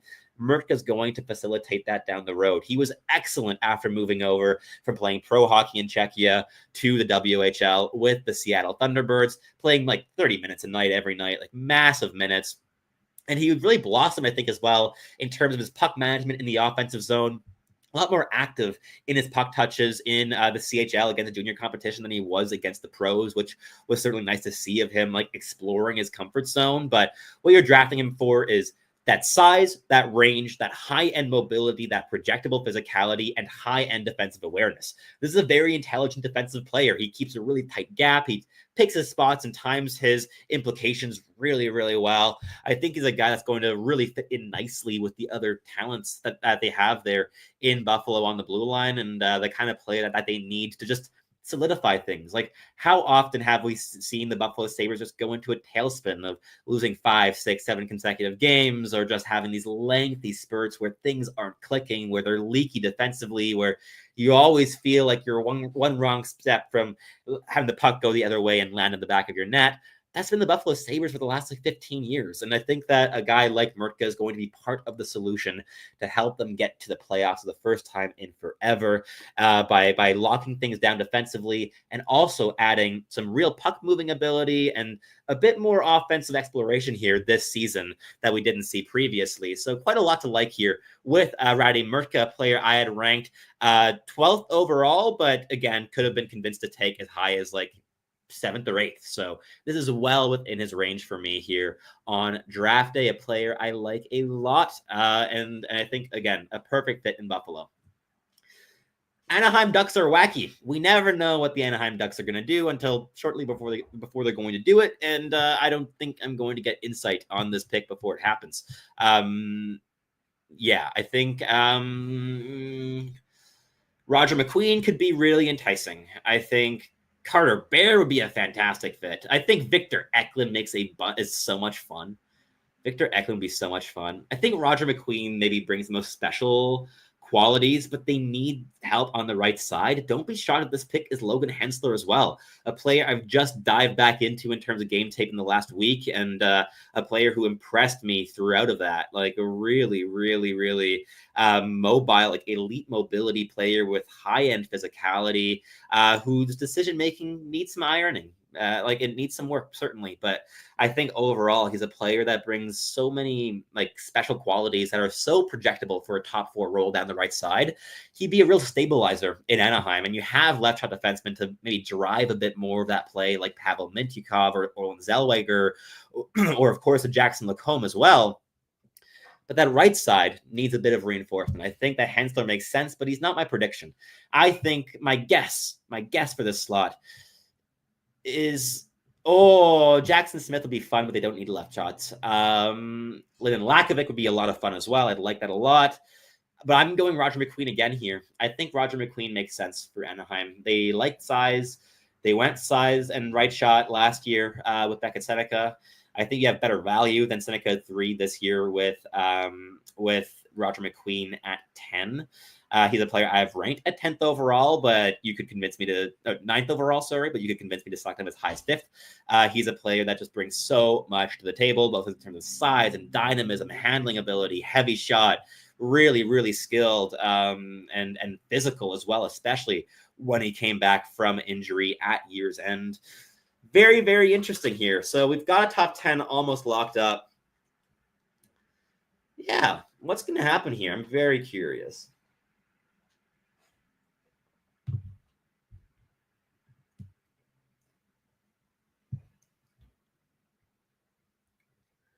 No trades in the top 10. Frank Seravalli seemingly confirming that the Anaheim Ducks are going to select here at 10th overall, whoever that may be. Yeah, but let's just do a rerun a little bit now of the top 9 so far as we're waiting for the 10th overall pick. So Matthew Schaefer, that Miro Heiskanen level, like left shot defenseman that you can build an entire team around, going first overall to the Islanders. Michael Misa going second to the San Jose Sharks as your clone of Macklin Celebrini that you can play alongside or down the lineup of Celebrini. Very, very fun things there brewing in San Jose. Anton Frondell to Chicago, a stabilizing player who's going to shut things down defensively and score some goals. Then at fourth overall, Caleb Dinwiddie going to the Utah Mammoth, bring playmaking and physicality and elite level IQ. It's all details with this player, but he's going to play minutes. He's going to be reliable, and he's going to be your matchup center to play below Logan Cooley. Love that pick. At number 5, you've got the Nashville Predators with Brady Martin going for skill and playmaking and a heavy shot, but more than anything, just ruthless violence at 5th overall to build a top 6 line around. And then at number 6, you've got Porter Martone to be the perfect winger complement to Matvei Michkov long-term, going to the Philadelphia Flyers. At number 7, the Boston Bruins going all out upside with the formerly viewed best player in the draft, James Higgins, at 7th overall, falling into their laps, a player they didn't expect in their wildest dreams to keep in Boston here this season, but they are. And then number 8, you've got Jake O'Brien going to the Seattle Kraken, bring that elite handling and playmaking combination, but maybe creating a bit more of a logjam that already exists in full there in Seattle with players like Chandler Stevenson under big contracts for 6+ years remaining, and Jared McCann, and of course Shane Wright and Matty Beniers. Like, where does another guy who doesn't really shoot the puck, who isn't very big, who creates a bit from the perimeter and is undersized and wants to play center to create and connect his line, where does that fit in? I'm not sure, but the skill alone is certainly worth a selection in this range. And last but not least, before we're getting to the Anaheim Ducks here, we've got the Buffalo Sabres with Radim Mertka, the big right shot defenseman. You're getting a lot of upside, but also a really high floor here. He moves well, he hits hard, covers ground, makes really, really good defensive reads. Can't really complain with him, I think, in this range of the draft. But we're here now waiting for the 10th overall selection. No confirmation yet as to who it is. Let us wait and see. My guess here for the Anaheim Ducks, again, is Roger McQueen. I think he makes sense in terms of what they look for. I think you also have guys like I think Hensler, Carbonneau, and Eklund would maybe be the next guys off their board. I think those are also players up their alleys, but I think McQueen is going to go here as the final pick of the top 10. I think he just makes a bit too much sense. And there he is on the board, Roger McQueen at 10th overall, the 6'6", 198-pound right shot forward, can play center, play wing. I love this fit for the Anaheim Ducks. This is fantastic. As I was just saying, he's a fantastic fit here for so many reasons. The Anaheim Ducks going into the draft last season, one of the things they were lacking in their system, especially among younger players, was right shot top sixers. They went out, they took a slight reach on a player like Beckett Seneca. They passed on guys like Demidov for him, but Beckett Seneca is a player and a half. Don't complain about him. He's fantastic. Excellent handler. Now you get a player that can handle the puck basically as well as a Beckett Seneca can, who brings more size, more violence, can play center, and is a great playmaker too, on top of all the shot and everything too that you add to it. And yeah, look, you have an injury concern with the back injury, but he's been pain-free for almost 2 months now. And seemingly a couple teams were a little bit worried about the medical reports they were seeing, but others were not. One team even said that if they had the 2nd overall pick, they would very, very, very much be considering him, per Cam Robinson. I think this is a fantastic selection for the Anaheim Ducks. Roger McQueen is a player. He can break games open. I have him ranked 9th overall, so very much the range I think he should have gone here today. So overall, a guy that can keep moving the needle, keeps adding size and a mean streak and dynamism and skill more than anything else to Anaheim's future top 6. You can address that right shot D, I think, a bit later in this year's draft. You're going to have some second-round options that are really appealing, whether you're talking about guys like a David Bedkowski or a Henry Bruce Davis or a Charlie Trethaway, Peyton Kettles. You've got a Max Psanitska. You have a variety of names that bring a lot of value in the second round down the right side. I think going for just pure upside here and going BPA in your eyes, and I think that there's a lot of reasons to view Roger McQueen as the best player available in this slot, even though he wasn't my personal top-ranked player here. That still is Carter Bear, who's going to be slipping another like 5 or 6 picks from this point onwards, likely. But I like this. I like this a lot, the Anaheim Ducks. So they went out and traded Trevor Zegras, right? They lost him. They recouped minimal value, like a 2nd-round pick, a 4th-round pick, and Ryan Poehling, I believe, was the overall deal, which isn't overly luxurious. But if you're doing it more as you're replacing the impact of a Zegras with the impact of a player like Roger McQueen, who has an even cooler name, is as skilled, way bigger, plays mean, and works hard. That's exciting stuff, I think, if you are a member of the Anaheim Ducks front office or fan base. Like, this is awesome to see. I think that a right side of Seneca and McQueen, disgusting. The flexibility of being able to shift McQueen to the middle when you need him to, also disgusting. I think both those guys complement centers like Leo Carlson and Mason McTavish wonderfully. So much to like here. I'm so happy for Anaheim. I think this is great. This is a very well-run organization, in my opinion. They don't back down from doing what they believe in, and they draft really intelligently. Like Martin Madden Jr. is genuinely one of the best like scouting heads in the NHL. He's just constantly doing excellent work, and this is another example of it. Roger McQueen, you're entering a whole bunch of talent into your organization, and yeah, absolutely no complaints here whatsoever. And that concludes the top 10. I'll take this opportunity to note that I will be continuing this through all the way to pick 17. So the last pick that the Habs would have made if they had kept the selections and not gone out and acquired a Noah Dobson type here earlier today. Excuse the sirens in the background. And after that, I'm going to be taking a break from my voice because it's been a long day and my eyes are tired. My brain is tired. My voice is dead. And so I'll be cutting it off there. But I want to keep going until that point because I want to make the picks that I would have made in those slots. I have to see who is left on the board, and I can't make that until we get to those selections. So we're sticking around until then. So you probably have another, like at this rate, hour of me. Like it's been a really slow, like molasses slow draft here. Yeah, no 11th overall pick yet. Just chugging along very slowly. Have you ever been more bored by an NHL draft? I feel like even the COVID drafts were like more engaging than this has been so far.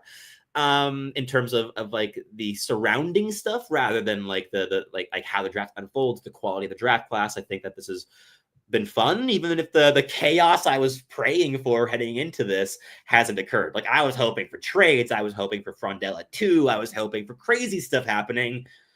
Couple cool, slightly not crazy, but like kooky things happening here. But overall, like this has been just progressing kind of as expected. I've guessed 6 of these 10 picks, and I've gotten like within 50-50s of 2 of the others. Only 2 of them have kind of like caught me off guard. One of those was the Boston Bruins going for my best player available, James Higgins, because I didn't think that they'd be going for his profile. I thought that maybe other profiles made a bit more sense in terms of what that front office values, but I'm very happy for them and their fan base that they went out and selected Higgins at 7 because they need elite talent to build around now. And the other one was, what was it again? Oh, yeah, Porter Martone at 6, which made me so happy for the Philadelphia Flyers. I thought for sure they were going Jake O'Brien. I wasn't even thinking beyond that. I thought, oh, you have no Desnoyers, no Martin. They need a center. They very clearly, according to all reports, have been very big fans of Jake O'Brien's. I thought that made a lot of sense. So only 2 picks so far that have slightly surprised me, but everything else is kind of falling tick, tick, tick in line. And now we've got back-to-back picks from the Pittsburgh Penguins at 11 and 12. Oh boy, they can make a big, big splash here in terms of going high on upside. Look, I'd be personally going with Carter Bear and Jackson Smith as a duo. I'd be considering Justin Carbonneau here, Logan Hensler, Lyndon Lakovic. It's kind of the tier I'm working with, I think, in terms of players that have real value still here at 11 and 12. I don't think you can really go wrong with any of those names. Personally, again, I'd be going with Carter Bear. If they want to get a blue liner, I'd be going Jackson Smith, but I think that there's also value in a player like Hensler. But Justin Carbonneau could be a really like dark horse shout as like a super high upside swing. I think he'd be a lot of fun in Pittsburgh, but probably won't crack the NHL before Sidney Crosby leaves. I would guess. I think he needs a bit of time, so that might hold him back slightly more in his development. It would look a bit better if you had a Sidney Crosby to develop alongside, but that being said, I think that Carter Bear and Eklund and Smith and Hensler and Lakovic make loads of sense here in this range for the Pittsburgh Penguins. In terms of guesses, my guess is that they're going to go Jackson Smith because they don't really have positional need. They need talent. And the Jackson Smith brings versatility. He brings size. He brings elite mobility. He brings offensive runway. He brings killer transition defending going the other way. I think it makes lots of sense. I think Victor Eklund would be enticing, but I've been hearing that he might be going lower than other people or than the public expects him to. So maybe it won't be him. Yeah, I'd still be guessing Eklund and Smith, though, here. I think that makes sense for Pittsburgh. I think that Kyle Dubas is going to really respect those profiles as well in terms of players. And overall, that would make a really big difference here. Sorry, what? The Ducks are currently bringing newly selected Roger McQueen to Disneyland tonight in a helicopter, like right now. Roger McQueen can meet Lightning McQueen at Carsland. How is this real? Oh my God. Okay. They're doing the McQueen joke immediately via helicopter lift from the draft directly to Disneyland. Go for it, Anaheim. That's fun. Like, okay, cool. Sure. I'm here for it. We love fun stories.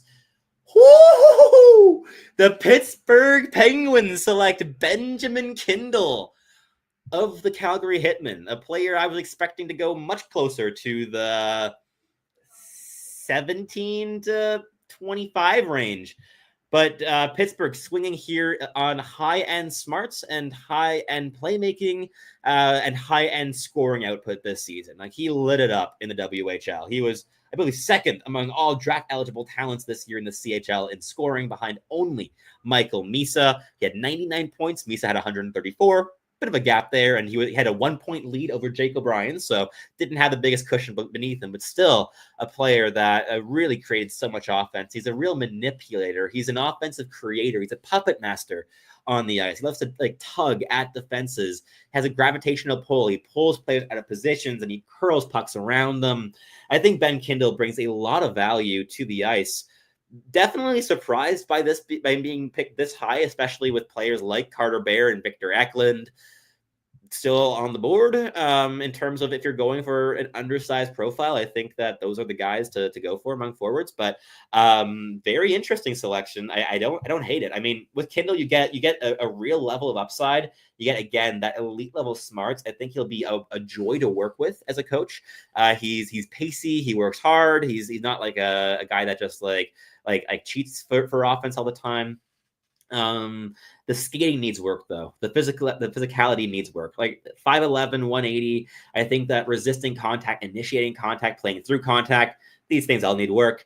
But beyond that, what you're swinging on are really smart things to swing on, which, again, is intelligence and a standout offensive tool, which is, in Ben Kindle's case, the playmaking. I think the handling's also really good. I think the shot's pretty good, but the playmaking brings significant potential. And in terms of line connecting upside as potentially a center, maybe a winger, we'll see what ends up happening down the stretch. I think he could play either or. He's smart enough to play center, but the physicality and the skating will need to improve, I think, for that to happen. But if he plays the wing as well, I think he could be a real like line manipulator from the wing. He's not a guy I think that would be stranded out wide. He's such a great connective player in terms of rotations with centers. Wherever he plays, he's going to be constantly shifting around the offensive zone and rotating with line mates, trying to confuse defenses and trying to find little gaps of space to make something happen. He's a really good player. Pittsburgh fans, I'd be very, very, very curious to hear your takeaways of this selection because this caught me off guard. I definitely did not predict this one. I would not have predicted this one with my first 8-10 guesses, I think. That's wow. I don't hate it though. Again, like with this range of the draft, I think that for me, you have a cutoff of guys that are above that like again, guys like Carter Bear and Victor Eklund, Jackson Smith, Justin Carbonneau, Logan Hensler, and Lyndon Lakovic that bring more offensive potential, that is more clear. But our player comp at the end of the year for Ben Kindle was Clayton Keller. There is a world where this player ends up being a really dynamic offensive creator and producer. And Pittsburgh is moving down in the draft. Oh, wow. From 12, moving down to Philadelphia. So Philadelphia and Pittsburgh, the rivals, making a little pick swap here. Philadelphia moving up to 12. I assume targeting as, is there a center left available? Who's a top center available? Carter Bear, if you think he's going to be it. I do, but I don't think they will. Braden Coots could be fun. Victor Eklund, Jackson Smith. There's so much here for Philly. This is exciting. The Pittsburgh Penguins have gone and acquired picks 22 and 31. So staying in the first round, getting 2 picks rather than 1. I'm going for quantity here. They got their guy. Ben Kindle was their guy. That's wow. Like, not only to select Ben Kindle at 11th overall when you also had 12th overall, but to then trade 12th overall and move down because you're so confident because you got your guy. That takes some cojones. That's okay. I respect that from Pittsburgh. It's a swing, not the swing I personally would have taken, but a swing I can respect. For the Philadelphia Flyers, again, you need a center here. Who are they moving up for? Like, who's the guy? I think Jackson Smith would be fantastic. I think Carter Bear would be fantastic. I think Logan Hensler would be solid. Just like Carbonneau would be fantastic. I mean, you're not going to have centers in your team, I guess, but you're just getting loads of talent on the wing. Braden Coots, in terms of center, if you're reaching, Jack Nesbitt, and that's a real reach in my opinion. Cullen Potter. It's getting thin on centers. The centers are going fast here on draft day. Things are going fast in terms of, the centers. I mean, like if we're counting Ben Kindle as a center, in the first 11 picks, we have 1, 2, 3, 4, 5, 6, 7, 8 centers in the first 11 picks. It's only been centers. Teams still have their 4th best non-center player left on the board because only centers have been picked. This is wild. But we have a new notification on Twitter. Let's see what it is. No, it's just a rehash of the trade. Okay. We'll see what Philadelphia does here. I'm very interested to see what happens. Braden Coots would be wild. I'd respect it. I'd be here for it. But it would be insane. Smith. I'm guessing Smith. I'm guessing they're going for D because like I can't imagine they're trading up for a center to the slot. Like I can't imagine trading up to 12 for a guy like Jack Nesbitt or like Braden Coots again. If you really like him, and I really do. I guess pairing with Porter Martone, you got size on the top line. You have 3 players that can get engaged physically. Could make sense. Like Coots, I guess, is my backup because they need centers. But let's say my order of guesses, Jackson Smith be my official one. And then you got Coots and Hensler in the back pocket. Carbonneau? Like, who's Philly trading up for? It's got to be Smith, right? Or Bear. I mean, look, if they go Bear, Bear is the guy I'd be trading up. I mean, I wouldn't be trading up to 12. I'd be trading up to like 15, 16. But if you believe Bear can be a center and can bring violence and be the engine that drives your top line and brings the playmaking that fuels the goal scoring for Matvei Michkov and elevates the goal scoring element for Porter Martone, then heck yeah, I love it. But I don't expect it. I feel like I haven't been this on the edge of my seat since like the Utah pick. Like I don't know. Wow. Very curious. What are your thoughts? What's going to happen here at what is it? 12th overall? Yeah, 12th overall. This pick that has just wandered around. Wandered from the New York Rangers. From the Vancouver Canucks to the New York Rangers to the... Oh, no, it was the own pick. I'm thinking the JT Miller deal right now. Yeah, the Rangers pick, and then they ended up trading it to Pittsburgh, and then they opted to give it up in favor of keeping their lottery, unprotected pick, first-round pick next season instead, because it's a stronger draft class, and they don't know where they're going to end up. They did trade up for Jack Nesbitt. Okay. Look, it's a choice. Jack Nesbitt is a furious competitor. Very intelligent two-way impact. The most clear bottom six projection that you've got among centers in this draft. I don't know, man. Jet Luchenko and Jack Nesbitt being the centers they're building around. I have my doubts around that. For context, I'm low on Jack Nesbitt. I got Nesbitt at 50th overall. So trading up to 12, that's a lot rich for my blood. But look, you already have a Porter Martone. And with Jack Nesbitt again, look, you get great mentality, very competitive, scored a point a game this season in the OHL. Decent enough shot, I guess. Very limited dynamism, I would say, in play creation and complex offensive thought. Very north-south. Doesn't take the biggest burden in transition, but very, very helpful in the defensive zone. So D-zone, PK, he can help out there. But you already have a Jet Luchenko who has that same profile that you also selected in this range last year. That was also a reach, and this is a bigger reach, in my view, in my evaluation of the players. Philly, what are you doing to me? You could have had Carter Bear. In terms of what Jack Nesbitt brings that Carter Bear doesn't, you got 5 inches of size. Got the lack of an Achilles injury. That helps.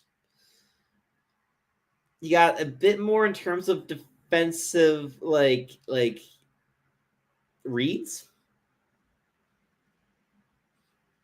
You got more range. That's it. You got nothing else. With Carter Bear, you get that elite motor, you get elite playmaking, you get a way better goal scoring threat than you do with Jack Nesbitt. You get two-way intensity, transition threat, puck carrying, versatility playing wing or center.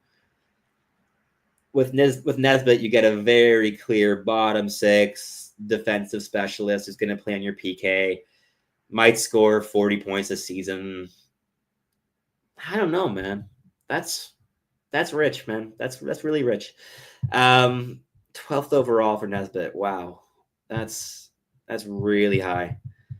That is, yeah. I'm with Cam Robinson on here. He went out and tweeted, "Ooh, I do not love that pick for Philly. Odds are they could have grabbed Nesbitt with the 22nd pick and just kept 31 instead. The smash up is fully on now." Yeah. I disagree. I don't think Nesbitt would have been available at 22. I think that they're moving up because they have intel that he's gone before then, and I think he will go before then.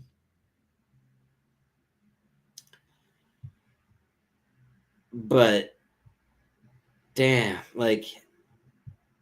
this isn't the player that, in my opinion, you give up 2 first-round picks to trade up for. This is a player that, in his prime, if you trade at the deadline, if you're lucky, you're getting the 31st overall pick back for him. I don't see this upside. I see a projectable player. I think he'll play minutes, especially with this draft stock. He's going to have to. Very, very, very, very bold selection here for the Philadelphia Flyers. Yeah, I just don't see the upside. I don't see any world where he's a top 6 center on a contending team. Unless he develops the best chemistry in the world, centering Matvei Michkov and Porter Martone, if those three just have telepathic thought with each other, sure, I get it.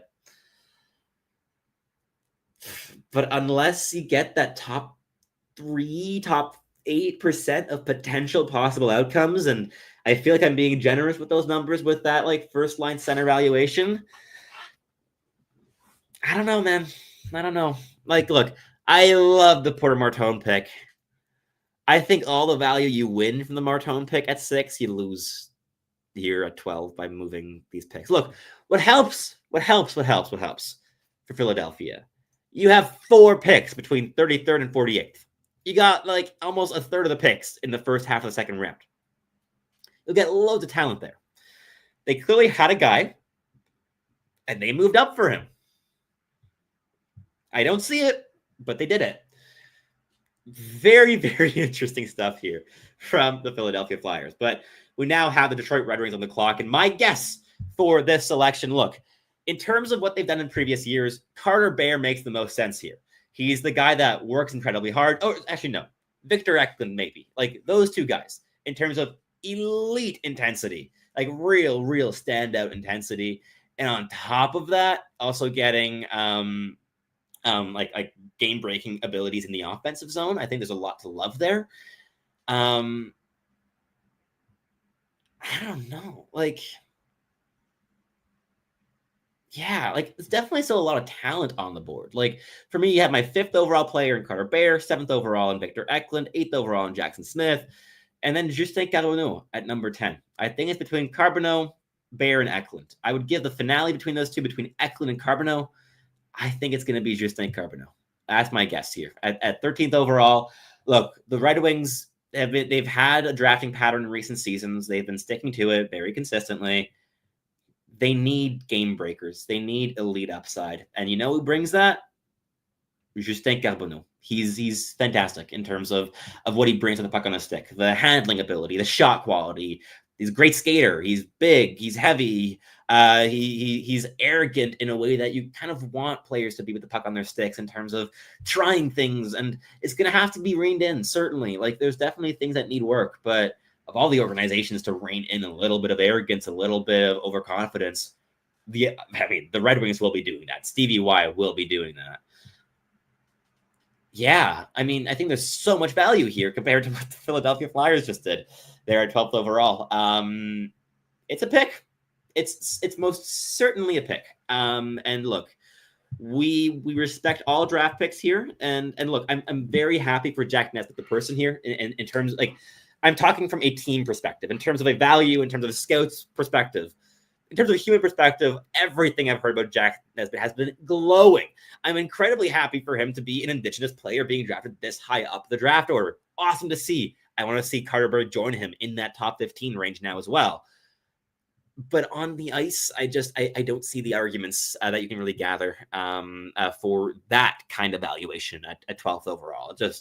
It's disjointed from what I've seen all year. Like I just, the player that clearly Philadelphia is selecting here, I don't think I've seen in my viewings in terms of the flashes of upside that clearly they're trying to swing on with this selection. So again, my prediction for 13th overall before we get this Red Wings pick locked and loaded, which isn't in yet, is Justin Carbonneau of the Blindés Boisbriand Armada here just north of Montreal. And he's a guy that, again, brings so much skill. I think he'd be a great guy to be insulated by players like Marco Kasper and Michael Brandsegg-Newgard, as well as also maybe playing up the lineup further with players like Dylan Larkin and Lucas Raymond. There's a lot to like, I think, with these options left available. But we also have a question here. So let me take a question from Eric. If one of Eklund or Bear are still around closer to 20, I'm hoping Montreal can pull something off. Fully agreed. I think the Habs are eyeing that. I think the Habs have like a 40% chance of moving right back in to a top 25 draft slot here on draft day for day one. They have the draft capital in the second round. They have 41st overall. They have 48th overall, I want to say as well. Or no, 49th? Yeah, I think it's 49th overall. Got 2 picks in the 40s, beginning and end of it. And you also have players. Oh, Carter Bear goes to Detroit. Good for him. Okay, so unfortunately for me and Eric, Carter Bear is not going to land in Montreal, but I love this pick here for the Detroit Red Wings. And this is not the same thing that they've done in previous years. In previous years, they go for a middle 6 projection at their core with Marco Kasper, with Michael Brandsegg-Newgard. I never saw like top line upside with those players. Carter Bear, I do. I think he's a top 6er. I think he's a genuine top 6 talent. And I'm happy he's gone this high because on skill alone, he's my 5th overall pick, of course, in my rankings. he's a player that I have a great respect for in terms of the way he approaches the game, the mentality, the competitiveness, the bloodthirsty intensity. He's a guy that plays with such utter violence and motor that just suffocates his opposition night in, night out. He's a fantastic checker, got really good stick habits as well. Very, very, very, very, very physical. Don't let the 6 foot 179, I can't speak anymore, pound frame fool you. Carter Bear is a violent player. This guy is I think, a great fit in Detroit. Could be a great playmaker to pair with a natural sniper like an Alex DeBrincat. Could also be a great pair for guys like Marco Casper and Dylan Larkin and Michael Brenzing-Newgard. Love, love, love, love, love, love, love this for the Detroit Red Wings. He's a competitor at heart, and Stevie Yzerman recognized that very, very quickly. So I like this here for the Detroit Red Wings. I'm very curious, though, to see what we're going to see happen here at 14th overall, because we have the Columbus Blue Jackets selecting a team that has been shopping this draft selection today. They were in on the race for Noah Dobson, losing it out to the Montreal Canadiens. And clearly they were also considering going after, they went after Charlie Coyle as well from the Colorado Avalanche with another big trade there. But instead of sending a first round pick, they sent, in my opinion, almost a worse option, which was sending over Gavin Brindley and a second next year and like a fourth or something. Like, it was a really big package for Charlie Coyle, who's like, 34 years old, as well as Miles Wood, who I think is going to be a negative value contract as of next season. Was a choice, but look, they still have the draft slot. So I'm guessing after trading away young assets earlier today, they're going to select here at 14. So who makes sense? I think, again, Justin Gabonneau makes some sense here. They want to get some more dynamic talent that can break games open and pair with a guy like Adam Fantilli. I think that Carbonneau would be a great bet in this range. Victor Eklund, I think, is also enticing, but might not go just yet. But, I mean, hey, Carter Bear just went, so maybe he does. Jackson Smith is still available here at, what are we, 13th overall? 14th overall, and Jackson Smith is still on the board. Look, if I were still picking with the Montreal Canadiens here for Team High, I'd be getting very excited. Even though I would have locked out on Carter Bear, the idea of like a Smith and Carbonneau combination, maybe Hensler being a consolation prize, and Braden Coots still sitting there as well, and Lakovic. There's still so much talent here on the boards for teams to kind of debate. So to go back to the question that was interrupted by that selection, I totally think the Habs are going to try to move back into the first round. They did it last year in terms of moving up from within the first round, from 24, 21, to go and select Michael Hage. And now, again, I think that they're going to be considering doing something like that in order to upgrade the type of prospect that they would get in the early second to a potential faller here later in the first. Victor Eklund fits the mold so well in Montreal. I mean, they need centers, sure, but the centers are gone. Like, the centers have gone early. That's not where the value is left here on draft day if you're picking in terms of fallers. I think like Braden Coots, if he falls, awesome, would be a great fit in Montreal if you trade back up to get him. I think he's fantastic. Cullen Potter as well could make some sense, but he'd be a bit small, I think, for what the Habs are looking for.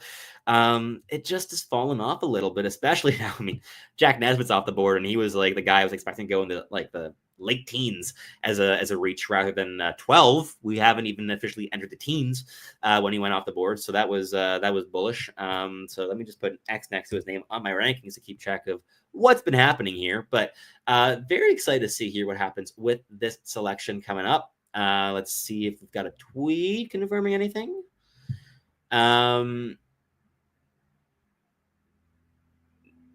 No, nothing yet in terms of draft selections at 14th overall. But yeah, for Columbus, look, if I were personally picking, I'd probably go Victor Eklund here or Jackson Smith. Look, if you miss out on Dobson and you go and select Jackson Smith and you kind of just play him on his offside or play one of your lefties on their offside, that could be like a consolation prize here.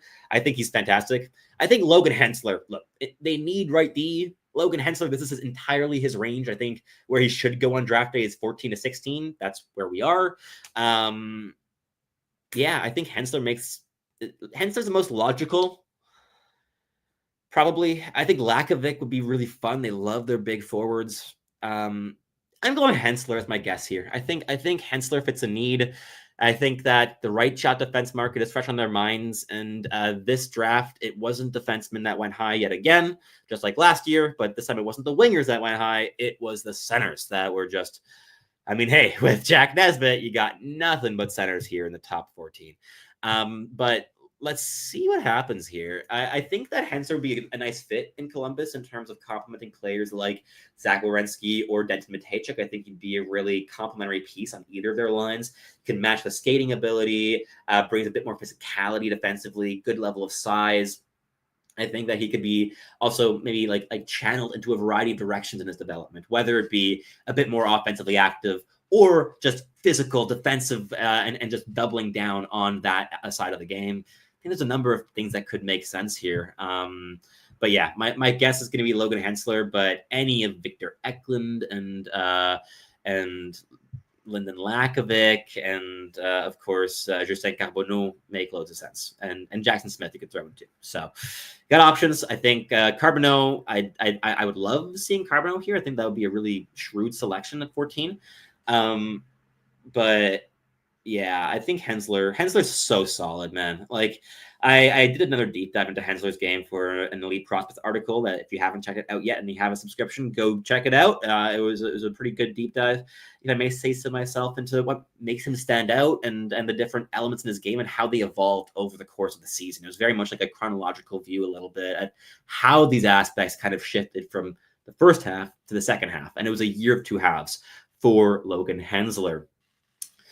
He'd be a really nice fit in Columbus. I think Don Waddell would really respect his style of game, but gotta see what happens, I guess. Like lots of possibilities. Like we're entering chaos territory, right? Like this is the range of the draft that teams see the drop off at. It's around 12th overall, 11th overall, 14th overall. This is whenever teams have come out and been talking about like with media, like where the drop off is.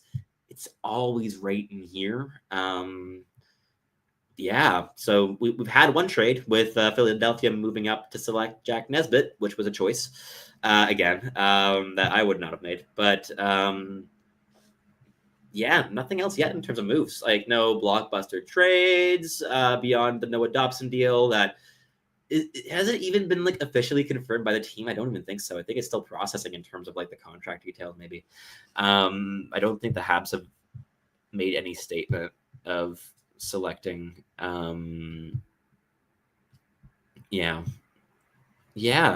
also still to watch out for, the Vancouver Canucks are just a pick away now, and they are likely going to be shopping the selection, so might see a trade there. That could be fun. I'd love to see some chaos happen. I feel slightly let down by the lack of chaos, and we have a pick.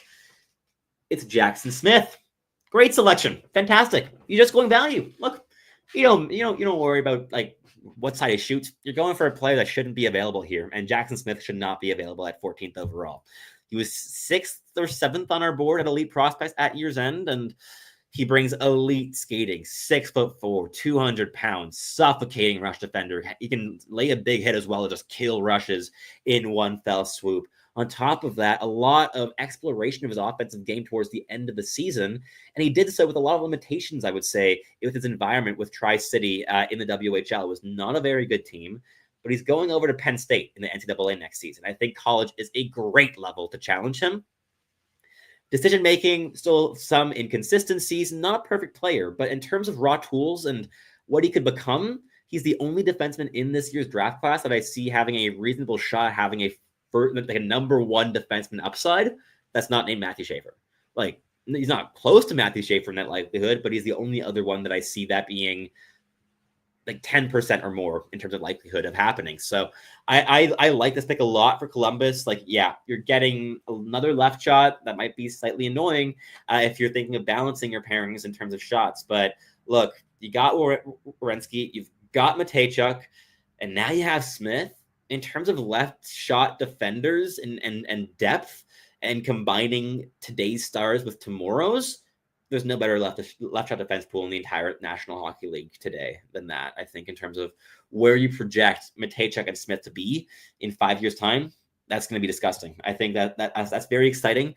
If you're a Columbus Blue Jackets fan, You're going to have some contention with the Montreal Canadiens, I would say, with like Lane Hudson, Caden Gooley, and like Mike Matheson still around right now, obviously. But down the road, you're going to have the Adam Angstroms of the world in that slot on the third pairing. But yeah, I like this pick a lot for Columbus. Jackson Smith is a real player, and now we've got Vancouver on the board. So we'll see if the trade does materialize. Seemingly, it's been the talk of the town for the last like 2 months or month, seemingly, that that Vancouver has been like offering up this selection on draft day for like highest bidder in terms of getting a player to help them now to also pay Quinn Hughes a little bit to stay in town and to extend in Vancouver. So I think that that's going to be interesting to follow here to see if they're going to move that selection or not. But first and foremost, do want to also say that apparently Meredith Goudreau, the widow of Johnny, announced the selection for the Columbus Blue Jackets here, selecting Jackson Smith.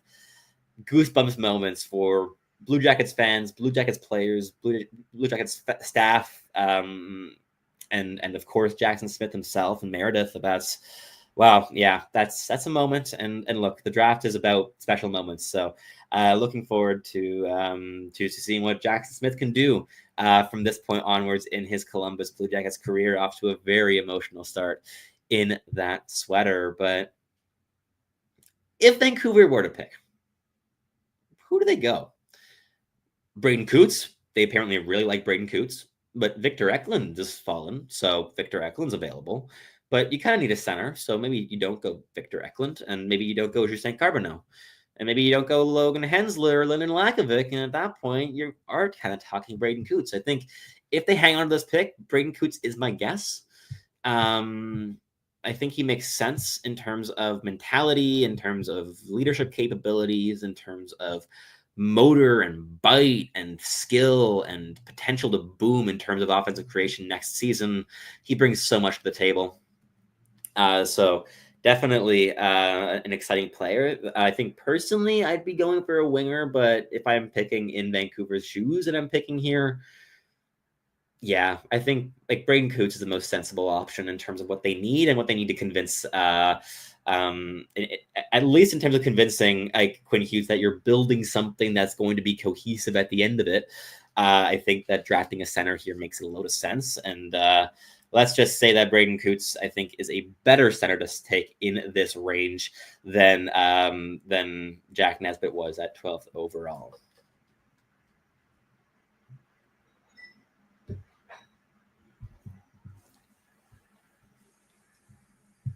And we've got a question from Matt here over on YouTube asking, how high is Riker Lee going? I could totally see Riker Lee going in the late first round here on day one. I think a lot of teams will be convinced by his elite handling ability paired with a massively late growth spurt, right? 6 inches of additional height in the last 3 years.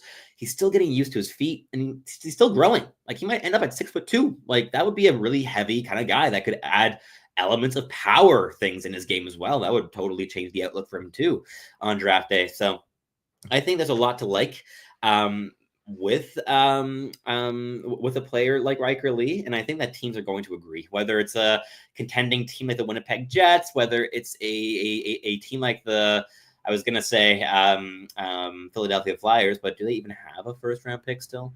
If not, they're picking like 34. I think Philadelphia could make sense, but they need centers at this point. Oh no, they got their center. I forgot. They need a better center. Yeah, I'm so curious to see how Philly does here. So curious, like truly fascinated. Eric Engels with a breaking tweet here saying, don't be surprised if the Canadiens trade the 16th and 17th overall picks plus Emil Heineman to the Islanders for Noah Dobson. Ka-ching, breaking news. It just hasn't actually been confirmed yet. Like even here on the NHL page, it's still the Montreal Canadiens picking here, even though we've been knowing for like 6-7 hours now that it's not.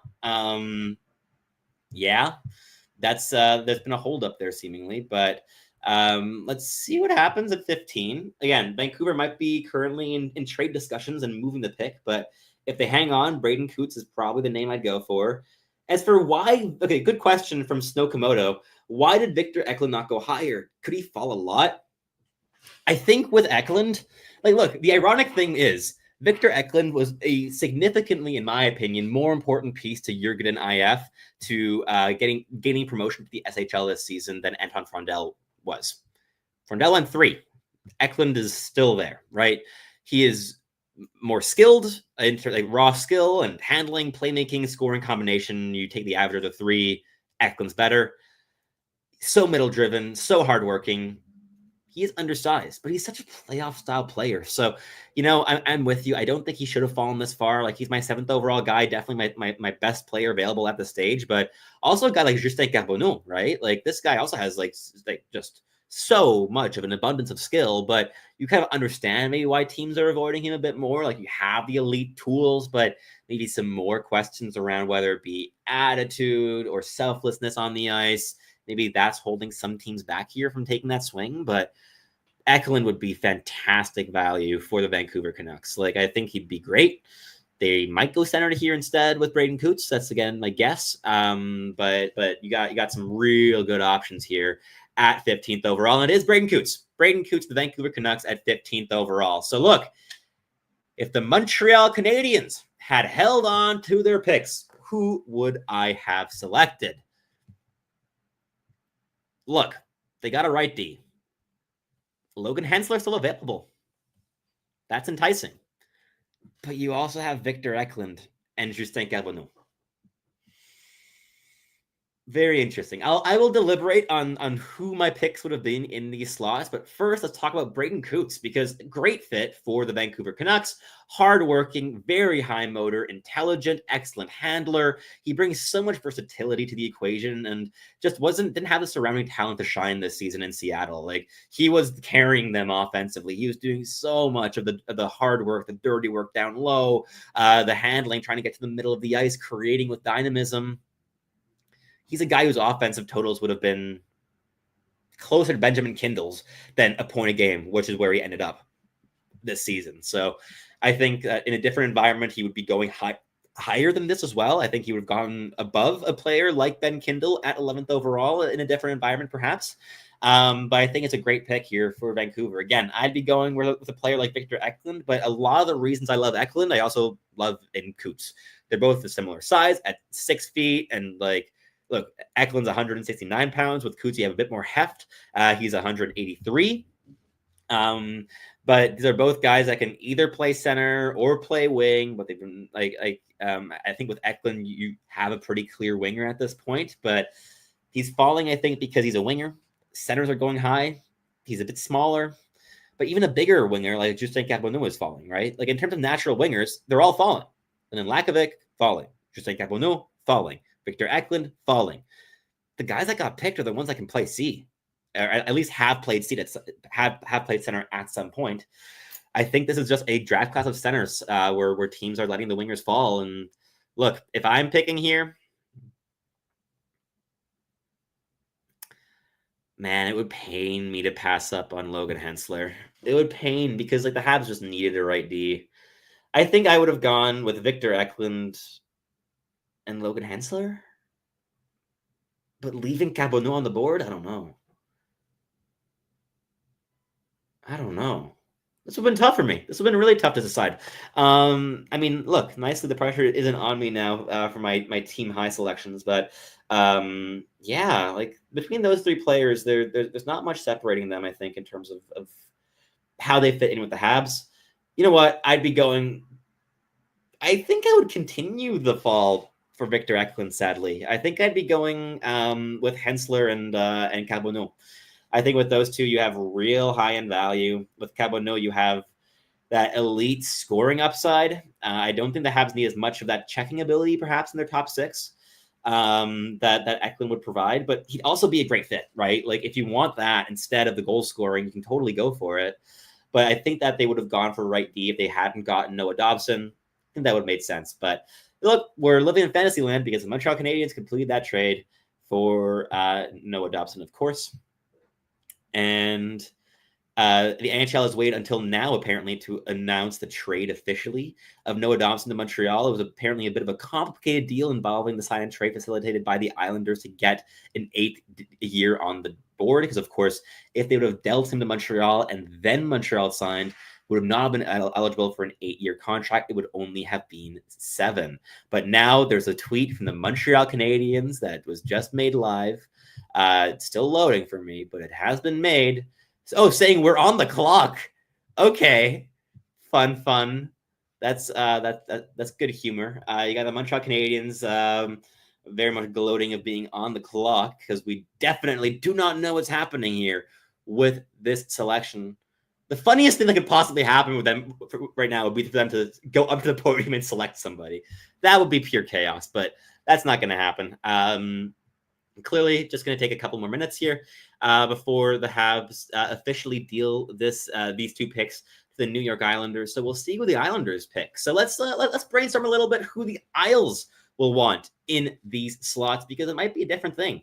Look, I think after landing Matthew Schaefer, you look at the center market now, and there's Cullen Potter and nothing else pretty much in terms of first round quality. I think those are your centers. Like it's Cullen Potter basically, and whoever drafts him might even want to play him at center. I'd be going with like Victor Eklund if I'm the Islanders. I think getting that pace, he plays the Islander style game in terms of intensity and engagement, and by adding in Logan Hensler, you're getting a right D who can evolve alongside Matthew Schaefer, who's really, really reliable and solid. I think those are going to be the 2 picks. I'm guessing it's going to be Logan Hensler and Victor Eklund here to the New York Islanders once the trade is finalized, which, again, it seemingly hasn't been. I do not understand what's going on here. I don't know why the Habs have waited until, why are we waiting 8 hours to finalize a deal that's public? Okay. Interesting. Yeah. Aitchison. Oh my God. Keishon Aitchison's still available too. I forgot about Aitchison. Wow. Yeah. That could be fun. I mean, look, if you want to get a complimentary toolkit to a player like Matthew Schaefer to be like your defenseman who plays down the lineup from him, pretty good player, Keishon Aitchison, in terms of that physicality and violence. But still, they need a right D now that Dobson's gone. I think Hensler's a really natural selection here, and Victor Eklund is a faller. And I think with this, when you're trading away a player of the caliber of a Noah Dobson, you got to pick a faller here. You got to pick a guy who's fallen to your lap, and you've got to pick a player who fits a need, and right D's a need.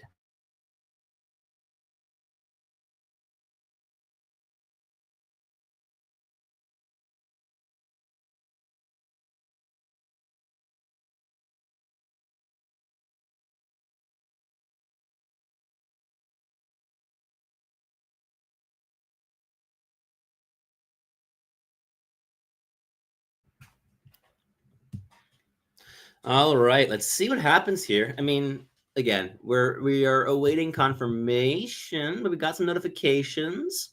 It is official. Noah Dobson is a Montreal Canadian.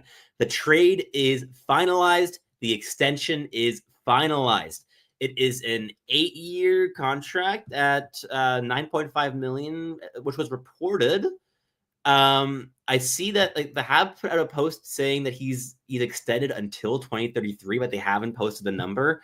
I'm just going to go with the number that's been going around there very consistently today, which has been $9.5 million a year. Yeah, $9.5 million. It's a $76 million contract extension with the Montreal Canadiens. Noah Dobson is in Montreal here. I will be playing alongside the likes of Caden Gooley and Lane Hudson for a very, very long time. Yeah, I think for the Islanders here, I'm going Hensler. I'm going Eklund. I think that's where the value lies. That's where the needs lie right now. Don't reach in a center because there's not really anyone. I think, and I couldn't imagine them going Cullen Potter. I don't see it happening this high. But I got some more questions here and comments from Matt Hellman. Hensler scares me. He likes to be a fourth forward a little too much for teams I like building in my head. Agreed. Look, he likes being a fourth forward, but I think a lot of that also came from frustration this season of there was no offense in Wisconsin. They could not create.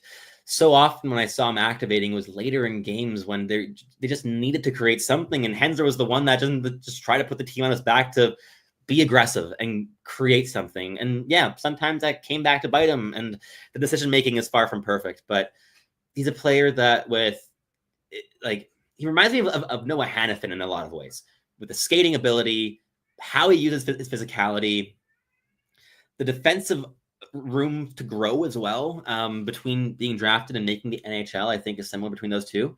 And on top of that, I think that the offensive game is still being explored. Like, as you mentioned, by year's end, he was activating a lot more. He's way more active offensively, but he was also like dangling through entire defenses. Like, he was really using his hands as a high-end tool. I found was so dynamic, so confident, and not the hesitant player that I saw earlier in the year that when he took a risk, he was doing it with like loads of hesitation, where that hesitation is what slowed him down to the point that he was just immediately contained and couldn't do anything with it. So yeah, Wisconsin's a really tough watch. It is a bad program, in my opinion. It's a program that I would advise any player to not go to.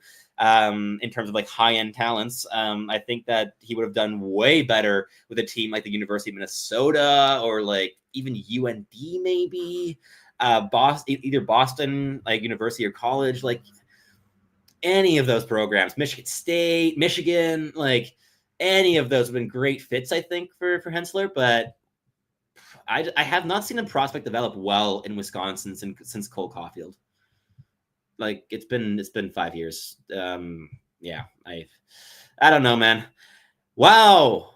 The New York Islanders select Victor Eklund with the first pick from the Montreal Canadiens. I love that selection. That's the guy I was going to be picking here, of course, if I were in the New York Islanders' shoes.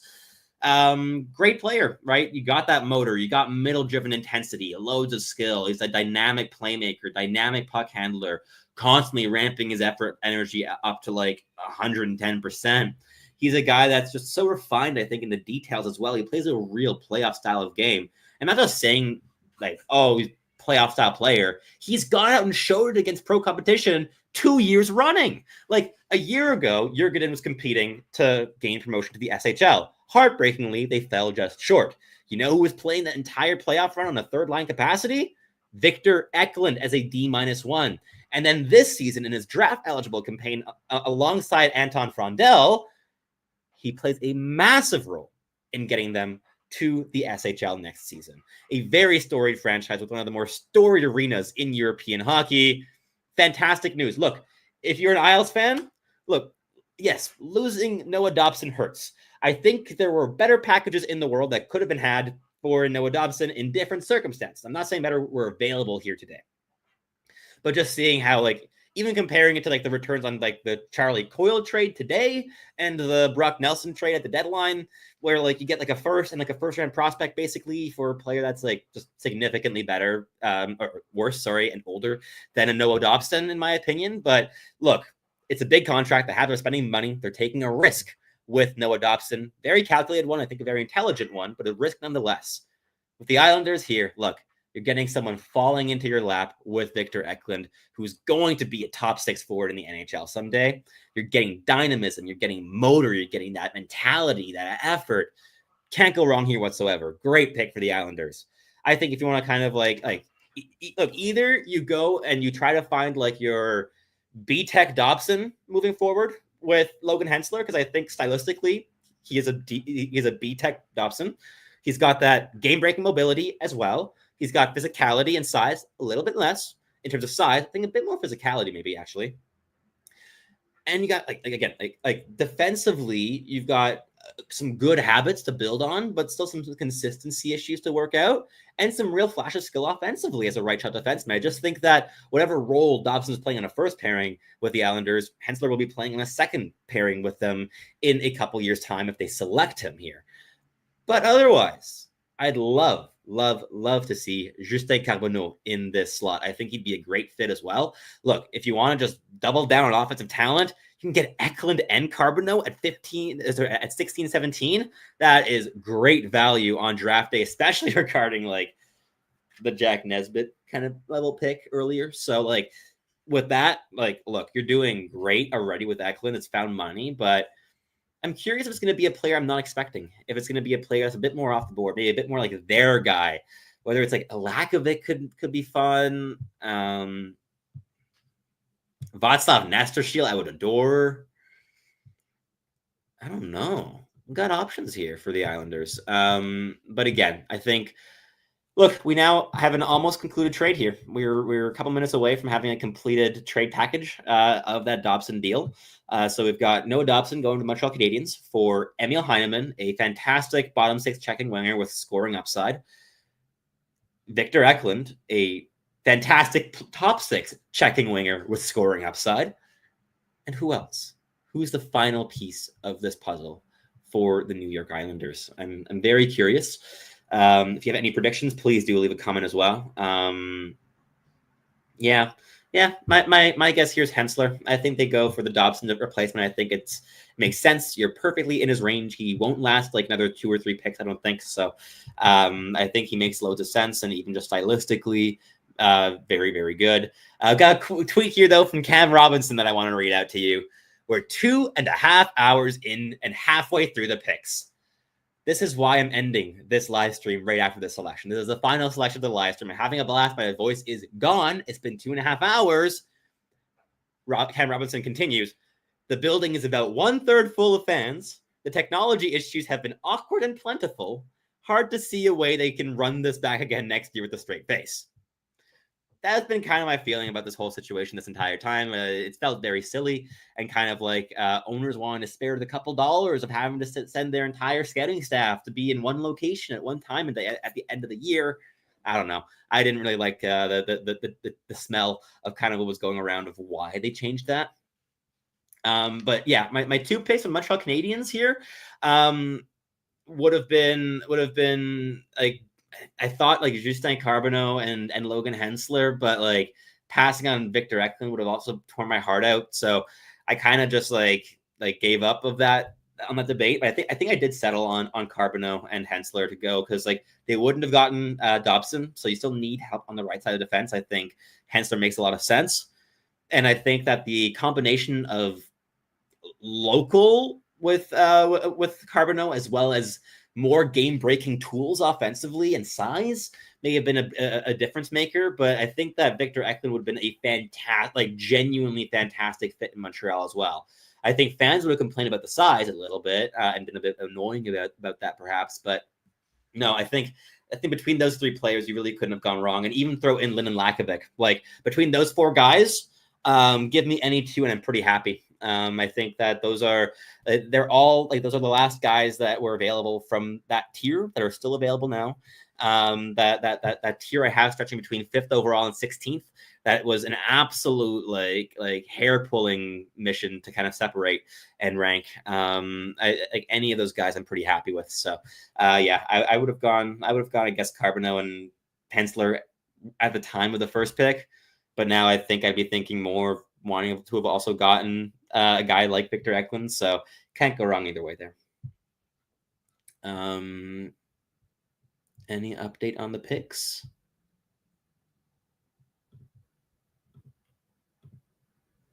Kayshawn Aitchison. Okay, cool. I like that. Yeah, that's yeah, cool. I like Kayshawn Aitchison. Yeah, Victor Eklund and Kayshawn Aitchison. I think Cam Robinson nailed that. I think when the trade was still processing, that he called Eklund and Aitchison being a home run here for the Islanders. Aitchison's the most violent defenseman in this year's draft class. He brings so much to the table. He's really a play killer. He brings, I think the mobility needs a little bit of work. I think the decision-making and the risk assessment need more work than that. But he's got a howitzer of a shot. He loves to take his opponent's head off. I wonder if this means that Alexander Romanov gets moved. Because I think that whatever Aitchison does well is kind of what Romanov does well, and whatever Aitchison doesn't do well is kind of what Romanov doesn't do well. I don't really see the use in holding on to both, especially now with Romanov as an RFA status player. But Aitchison's going to need a couple years. So maybe you hang on to Romanov for a couple more seasons and then make a decision at that point based on how the 2 develop. But I would have gone Hensler for the right shot, especially with Dobson going out the door. But maybe that was a bit too linear thinking as well, of just like right shot out, right shot in. I think Carbonneau makes sense. I mean, look, if I'm the Montreal Canadiens, the next 3-4 picks, I'm talking to teams. I'm looking to move up. Like the idea of getting moving back into the first round to get Carbono after using the 2 first-round picks to land Noah Dobson, very exciting. I think that could be really fun. I want to see it happen. I think the Habs are up to something, but look, with how long it took to get that trade finalized, who knows? Yeah, but less movement overall at the draft here than we were expecting today, which slightly disappointing. But overall, we can't complain. It's still draft day. I'm looking forward to tomorrow though as well, as we'll be having day 2 of the draft. But I'll be taking a break for my voice, I think. So I won't be live streaming. I'll just be hanging out. I might be live tweeting it instead. Might do a little like Twitter space or something for like an hour, but won't be doing the entire shebang here in terms of the live stream. But last but not least, before we head off, my last guess here in terms of who goes, the Calgary Flames from the New Jersey Devils. Cole Reshny can make some sense. They need centers, and there aren't many centers. If they want a two-way guy, I think Cole McKinney could be a player to reach on. Who else in terms of pivots? Oh, Bill Zonin would be fantastic. I'd love Bill Zonin in the slot. Yeah. Give me Bill Zonin in here for the Calgary Flames. I'd love that. I think, yeah. You also have guys like Reshny that makes sense. Malcolm Spence is still available. I mean, Logan Hensler, of course, and Carbono and all these guys that are very skilled, and Lakovic. I'd like seeing the Flames swinging on. Like, look, Logan Hensler is just a perfect Rasmus Anderson replacement down the road. That could be appealing. But apparently Carey Price approves of the trade, saying, well, they bolstered their blue line in an interview, so he's not wrong about that. With a smirk on his face, that gives something away if somehow they didn't really go out and acquire a blue liner of this caliber when I was playing. But yeah, we love that slight sly sarcasm there from Carey Price. But yeah, 07 named Bill is awesome. Even better, an 07 named Bill. Again, last name Zonin, I think, is amazing. His favorite pastime is playing chess. I'm outing myself as a super nerd here, because if you can't tell, as someone who focused on the draft all year long, I'm a little bit nerdy. I'm also a very avid chess player. I really love the game of chess. So the fact that Bill Zonin is an intelligent on-ice player who loves playing chess in his spare time makes me feel slight validation in terms of strategic thinking and how the combination of pattern recognition and quick decision making, which is present in chess, how that could also help on the ice with hockey. Yeah, that sounds very fun. I think he'd be awesome here for the Calgary Flames, but I don't think this pick is coming through right away. So I believe this is going to be it. And nice to hear, Matt. We've got another chess fan here in the chat. I mean, there was an interview from Bill Zonin saying that he learned to play chess off of YouTube videos and Gotham Chess and just kind of teaching himself and just falling in love with it. I just love it. He's just such a Gen Z kid. I feel like my own story is not too far removed from that same kind of path, but I grew up playing with my father. We were playing really my dad and I going back to age 5 playing chess, and he never let me win, not once. So the first time I beat him was aged 11 on one of the giant chess boards, and he was adamant it didn't count, which I thought was slight sore loser behavior. But I then eventually did beat him when I was 14, 15, and we've been about 50-50 ever since in terms of splits. But yeah, I love chess. I love talking chess. So nice to hear that there's another chess fan here. But that concludes, I believe, this live stream here from me. Thank you so much for tuning in. If you listened, 27 listeners here in the chat. We've really had a big number here for quite a while now, the last at least hour and a half. Thank you for sticking by me and listening to the monologue. I appreciate it. And yeah, that wraps things up here for me today. Gotta love draft day. So exciting. Can't wait to see what ends up happening for the rest of the first round here. And as well with tomorrow and day 2. But that's it for me. Thank you so much for watching as always, and I'll catch you again very, very soon.